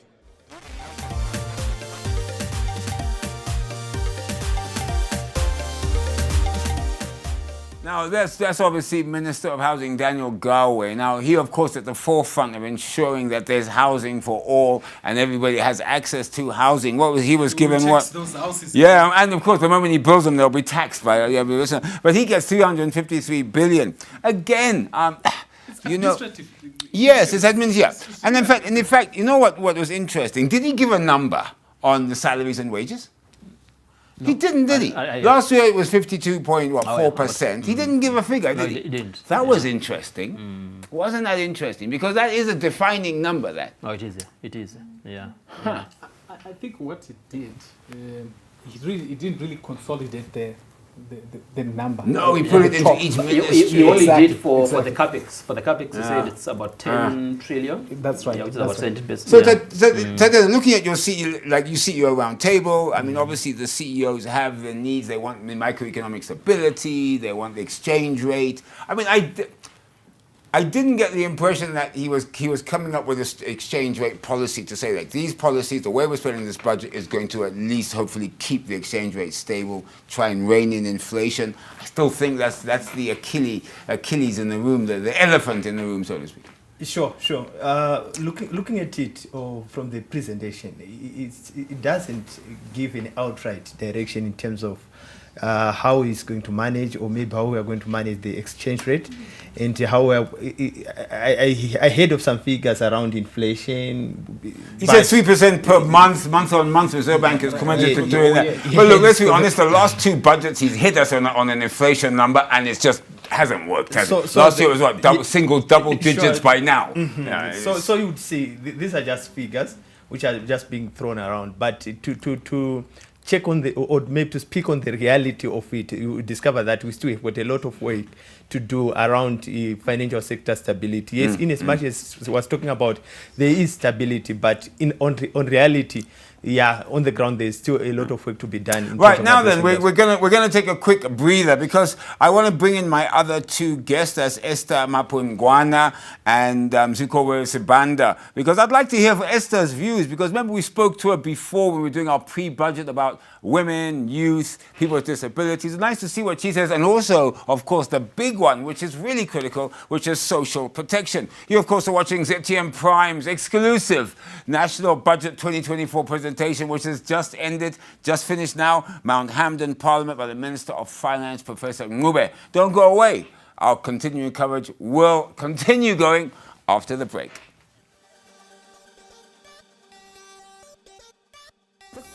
Happiness is upon us at OK Stores. Get your 2 kg Cookmore white rice for just $2.50. 1 liter Denderi Citro for just 90 cents. 2 kg Surf washing powder at $4.10. 8-inch Christmas fruitcake for just $28. 1.25 liter Chibuku for just 95 cents. Christmas is here. Kisimusi yashika. Ikisimusi isifikile. OK, my happy place. Christmas is here in all Bon Marché stores. We have the best selection of all your grocery needs and occasions this Christmas. Get your 1 kg Farmer J's drumsticks for $4.50. Omo auto washing powder 2 kg $8. Glazed Christmas ham 100 grams for 50 cents. Heineken Lager Silver NRB 330 ml for just $1.50. KWV Classic Chenin Blanc 750 ml for just $8. Christmas is here. Bon Marché. Simply good.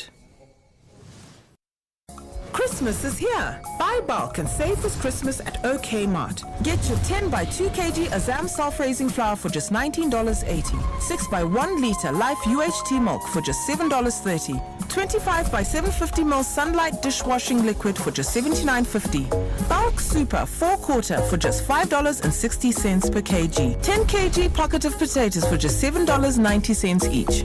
6 by 1.25 liter Nyati sorghum beer for just $4. Christmas is here. Kisimusi yashika. Ikisimusi isifikile. OK Mart, my happy place.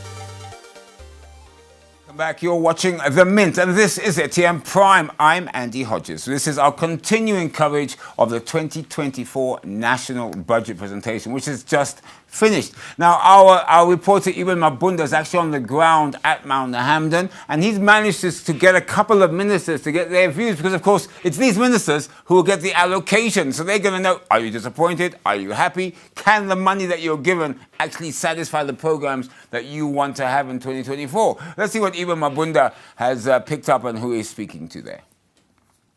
In terms of how the tax regime will be. key elements that we saw being introduced by the minister, the revision in terms of the toll fees.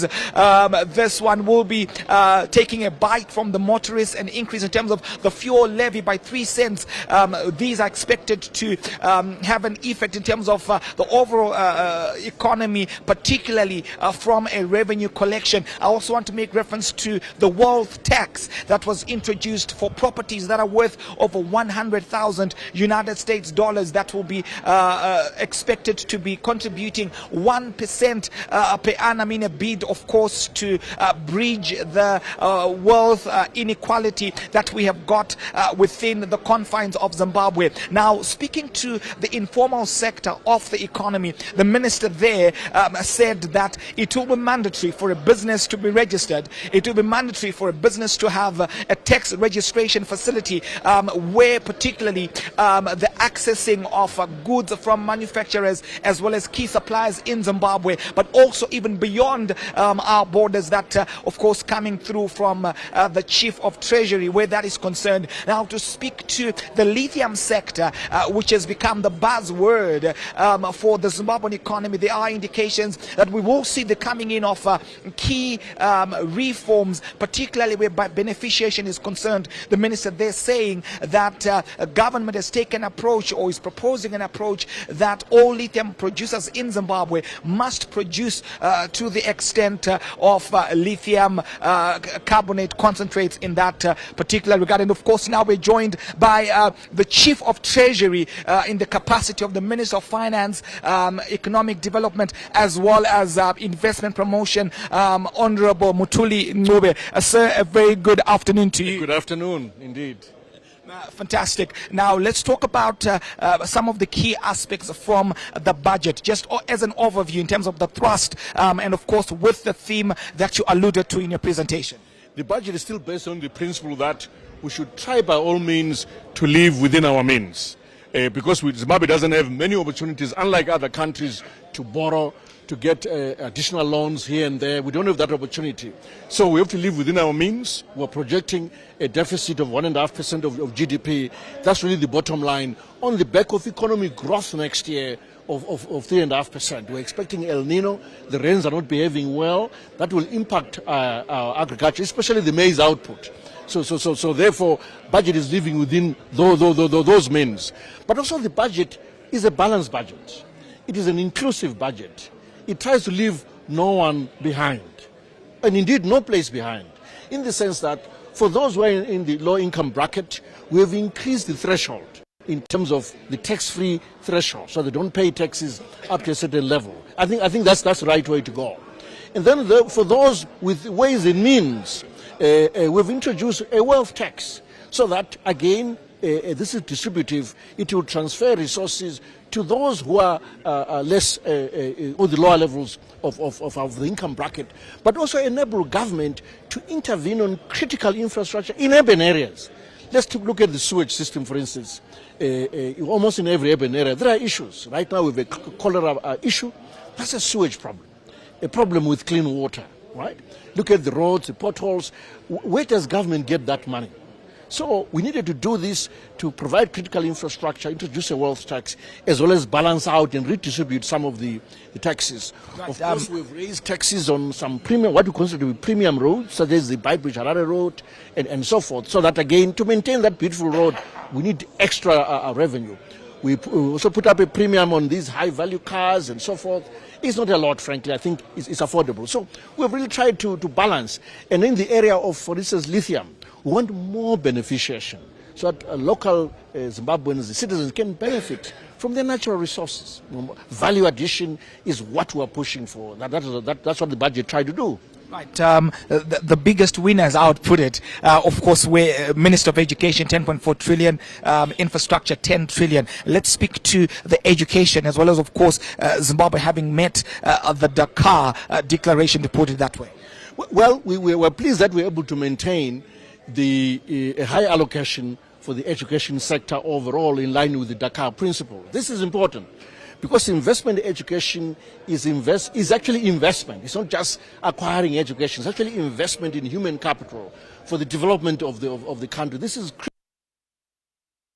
improve the quality of the learning environment, the capacity of the teachers, more schools, and so forth. ICT, all that is required. We can never build enough schools. We have to keep building more schools, especially boarding schools in the rural areas, so the rural child is not left behind. An issue, for instance, of sanitary ware for the disadvantaged girls, especially in rural areas, is critical. So the budget is catering for that. I think we've done very well. When you look at the higher education sector, innovation is very, very critical. Science and science, what called the STEM aspect, is very critical. So supporting innovation hubs in our universities is critical, and there's a sizable budget towards that, where we are turning our intellectual property from these research into goods and services. Already you are seeing the examples everywhere, and want to do more in extending resources so that some of these ideas can be fully commercialized. So you will see, again, a close working relationship between our National Venture Fund project and these innovation hubs under the Ministry of Higher Education.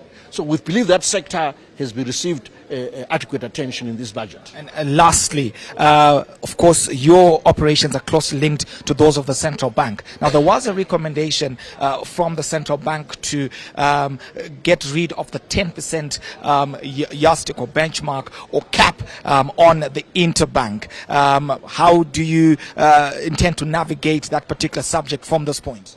Look, the central bank does many things. As an institution that is meant to contribute to monetary stability and the soundness of the financial system. Our financial system is sound. The central bank is doing a good job at that. You mentioned the 10% margin that or limit that has been set. It's a policy. So policies are always reviewed from time to time. I'd want to speak to that specific policy. It is the policy now. And again, we're happy to receive any ideas or recommendations as to how we can smooth volatility or have instruments in place for smoothing the volatility of our currency whenever it overshoots, smooth the volatility or overshooting in our prices in the shops. It was really, that rule was really meant to deal with that. So if there are other options, let's hear them out. We just want to protect citizens. It's not for the government.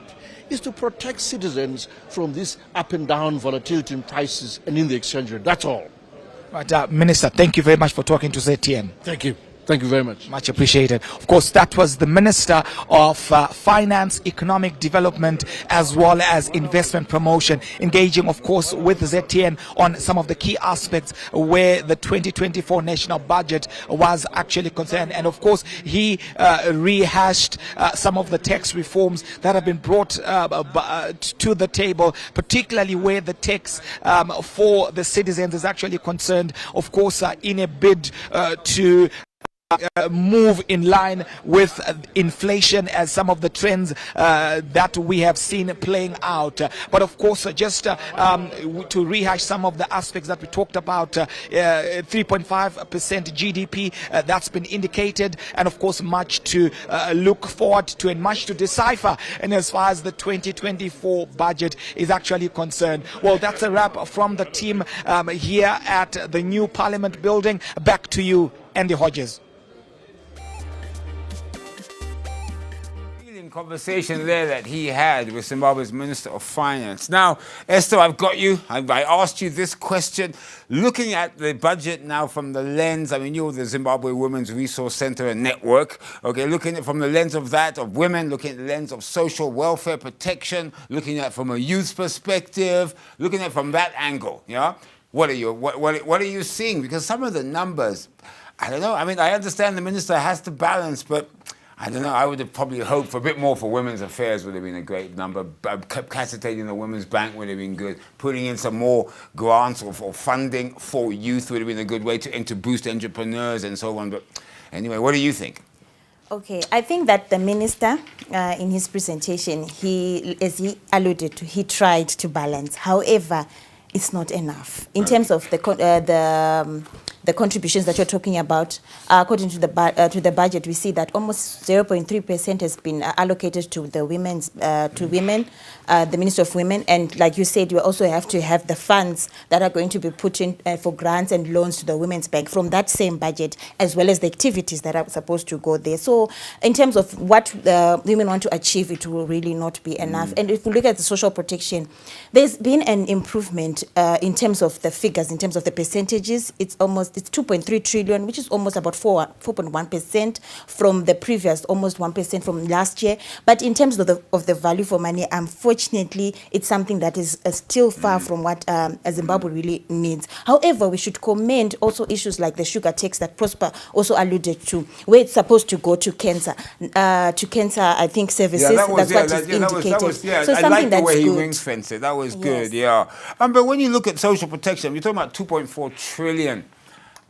Again, you know, there is so many of our citizens that are below the poverty line that need help. And I know that you can put, you see, and this is where I think we need to be a bit careful, because when you talk social protection, 2.4 trillion, then you must also then go to agriculture and look at where's the money going from Vudza, because that also is a form of it, which is free inputs.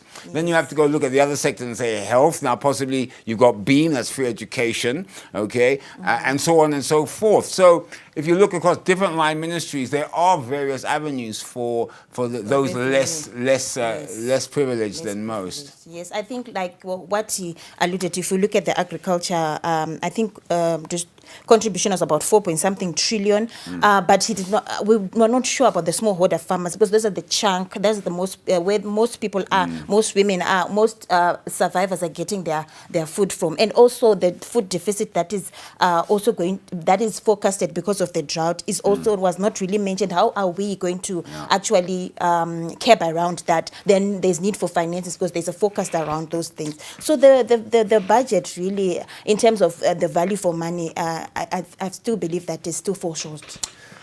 Siko, let's look at the revenue side. Okay, so of course the one thing that everyone looks for as workers is the bans, moving the income tax bans, tax-free shares put up.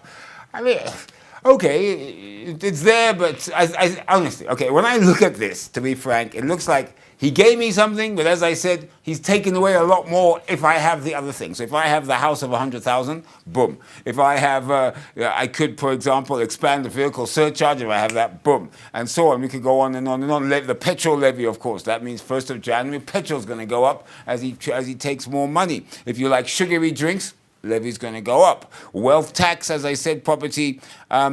So what do you think of the revenue enhancing measures? He tried to be imaginative, but what about looking at it from a citizen, an individual citizen's perspective? Good or bad, winner or loser? To me, overall, this is actually a lose for the citizen.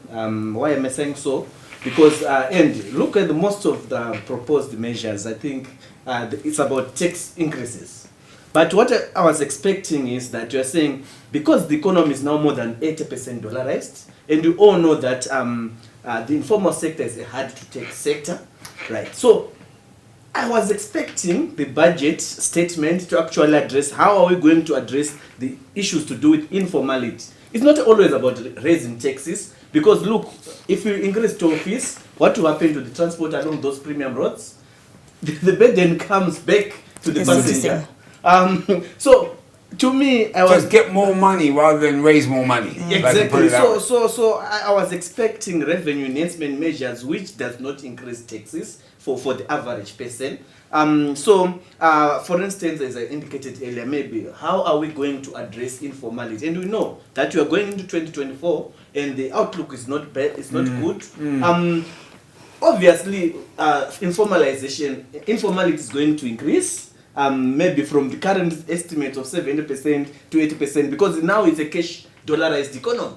So, to me, I was expecting to say, yes, in as much as the budget is of 58 So, okay, so you don't, okay, his argument is that if he can get someone else to squeal, if I can call it that, on these illegal guys, it works. So, therefore, he's saying, if you want to buy from me as a manufacturer, okay, whatever you want to buy, I will not sell to you until you come with your memo, with your license, with your whatever. But anyway, hang on to that thought. I want you to answer that question, because he's kind of passing the buck, which is kind of in a way sad, because you'd hopefully that your tax people would find them, your regulatory people would find them. But anyway, I'll come back and ask that question. Now, you're watching The Mint, and this is ATM Prime, and of course, this is our continuing coverage of the 2024 National Budget Presentation. What's the figure? The magic figure was $58.2 trillion budget. Don't go away, The Mint.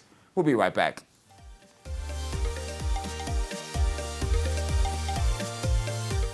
Is upon us at OK Stores. Get your 2 kg Cookmore white rice for just $2.50. 1 liter Denderi Citro for just 90 cents. 2 kg surf washing powder at $4.10. 8-inch Christmas fruitcake for just $28. 1.25 liter Chibuku for just 95 cents. Christmas is here. Kisimusi yashika. Ikisimusi isifikile. OK, my happy place. Christmas is here in all Bon Marché stores. We have the best selection of all your grocery needs and occasions this Christmas. Get your 1 kg Farmer J's drumsticks for $4.50. Omo auto washing powder 2 kg $8. Glazed Christmas ham 100 grams for 50 cents. Heineken Lager Silver NRB 330 ml for just $1.50. KWV Classic Chenin Blanc 750 ml for just $8. Christmas is here. Bon Marché. Simply good. Welcome back. You're watching The Mint, and this is ATM Prime. This is our continuing coverage of the Zimbabwe National 2024 Budget Presentation done right now. It's just ended about half an hour ago, done by the Minister of Finance, Professor Ntuli Ngube. Let's talk about this. His idea that he could, in a way, maybe encourage non-registered companies to start registering, because he's saying, look, if I can buy off you, if you can't buy off a big company, if you don't have a tax evident license, then it force you, force you to get registered, become legal, then you can operate a business. But that isn't what it's like on the ground, is it? Yeah. And I think on that measure, and let's look recently, the Treasury PEMSEC commented on the issues to do with tax shops. And we all know where tax shops are getting most of their stuff. And I think... from outside the country. They are being smuggled outside the country. I'm not seeing any measures in terms of strengthening our ports of entry and exit so that we try to curb smuggling of those commodities. So to me, going to see continued influx of these commodities in tax shops, this measure to me is not going to deter any informal activities. All right, Esther, let's look at energy, because that is a big issue. It's a big issue for citizens as well as business. And I'd like you to comment as well, Tatenda. And I mean, 90.1 billion, that doesn't show an energy rollout program, does it? That's kind of like we've got what we've got, at least for the next year, that's it. Yes, and you would see that it actually have an effect on women and children, because and the environment, people will now move to going back to cut trees to get their, to cook and to get their sources of energy. So in terms of allocation around the energy sector, especially for electricity, is something that should have been critically looked at, especially in the effect of the energy sources for people. I think they're probably looking at debt. I think it's probably the way he's thinking about it. He's thinking that we need to fund, like Patoka, you have to do it by debt. I mean, that's what, $5 billion? I mean, there's no way we can raise that domestically. But this power thing is a big deal for business, doesn't it? Definitely. And when you talk of businesses and you look at energy, sometimes when you just do a survey around the corporate world, you discover that energy it's a key source in terms of or a key input in terms of production. So that allocation that doesn't speak to our situation or to the environment that we're experiencing. If you go around Harare, we're talking of Harare and maybe in other cities as well, electricity is actually a nightmare or a challenge to most people. Then to add on to that, then you are saying besides having a better piece of the budget speaking to the issues of resolving energy challenges that we are facing, then we are actually increasing 2%, 2 cents, 3 cents on petrol and diesel, which will actually, because once we don't have electricity, then it means the alternative for businesses is that they are actually running generators on diesel or on petrol. But the same petrol actually have got a 2% an increase. Then that speaks to the business environment. That will definitely have a negative impact in terms of the environment that businesses are operating in. And just like I alluded to previously, we are likely to see more in terms of companies going on the downside, or maybe increasing the graveyard, what I would refer to as the corporate graveyard, where companies are actually going out of business. Why? Because the environment is not allowing them to operate well. So I think it's an area that if the minister is to revisit it, then it needs attention.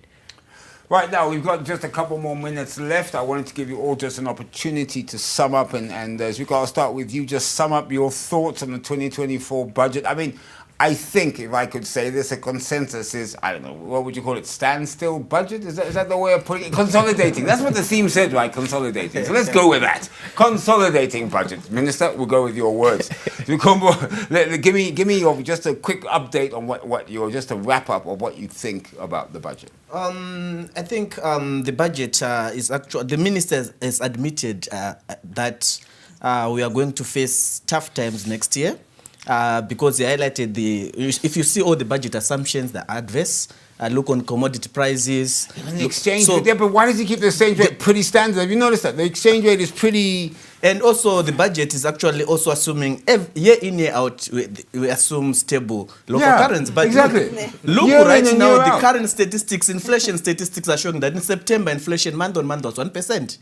We move on to 2.5%. Now in November, it's 4.5%. You see the trend. So already there's pressure. And then the budget, we have the budget which is actually saying stable inflation, stable exchange rate. That's the same mentality with the previous budget. So to me, unless we address the issues to do with our currency, as well as issues to do with over-taxation of economic agents, I don't think this budget is going to transform the welfare of the people, as well as profitability of business. Well, at least the minister was honest and didn't call it the transformative budget. He called it the consolidative budget. Esther, your final word? My comments are really on the revenue collection measures that have been introduced, especially the wealth revenue and the sugar taxes and all the taxes. My issue is that if it's additional revenue, we want to see where it's going to go. We want to see how it's going to impact and how it's going to also actually go and feed into the deficit of the needs that are needed. I do like the way you think. She's not worrying about the money. She's saying, how are they going to spend it and on what? Yes, because the money is there. Because what we want, exactly, Yeah. at the end of the day, that is what matters. Because we want to see it on the ground. Yeah. The little that is there, let's see the results. Yes. That's my we comment. we should use it as effectively as possible. Yes. Satenda, your final word? All right. So looking at this budget, I've been calculating 58.2 trillion. That's about 53%, close to 53% in terms of what the ministries have been requiring from the treasury. Yeah. And of this 53%, the next question will be on disbursement. If you do the post-analysis, let's go end of 2023, from what they've been allocated, the disbursement, if it been done in time, you see that... Let me speak on the minister's defense. I asked him that specific question. He said they've actually given more than 100% to every ministry. They've even had to give them supplementary money from the additional income they raised because of the exchange rate. So according to him, there's not a single ministry, including devolution funds, that has not been paid for. Mostly... Even though the minister said they haven't. Well, that's another story. It will come out that way. But if you go to the ministries, they will tell they you that they will give you otherwise. That's a fact, yeah. So that's one challenge, to say, okay, this is what you've got. But the question is, let's have timely disbursement of those funds. Then the last component or the last aspect is, when you talk of these budgets, it's either you need to stimulate demand. How do you stimulate demand? You need to empower the consumers. And in this case, I think you are talking of giving, and on the other end, you are also taking away from the same consumers. Okay. So I think those are the issues that going into 2024, you are expecting the corporate world, or you are expecting the economy to actually face challenges. I also, and I think the numbers worldwide are not looking good. I think commodity prices are down. I think our exports, you saw our export numbers, imports are going to go up. He even admitted that. Our growth rate is down compared to 2023. So anyway, well, that's it. We've come into the end of our 2024 national budget presentation coverage. I'd like to thank Matenda Nyachega, CEO, Africa Roundtable, Esther Mapungwana, Zimbabwe Women's Resource Center and Network, ZWRCN, Prosper Chitambaru, who's left us, unfortunately, The Economist, Zikomo Sibanda from ZIMCO, Zimbabwe Coalition on Debt and Development, and last but not least, Marvin Chizonga, an investment analyst. Thank you very much for coming on this exclusive coverage of the budget presentation. Well, there you have it, 58.2 billion. The usual suspects got the money. Agriculture, 4.3 trillion. Transport, 1.2 trillion. And I could go on, but obviously education, $10 trillion. Well, that's it. We'll obviously be talking more about it. The Chase this evening, 9 p.m. Take care. I'm Andy Hodges. Goodbye, and please, you all be safe.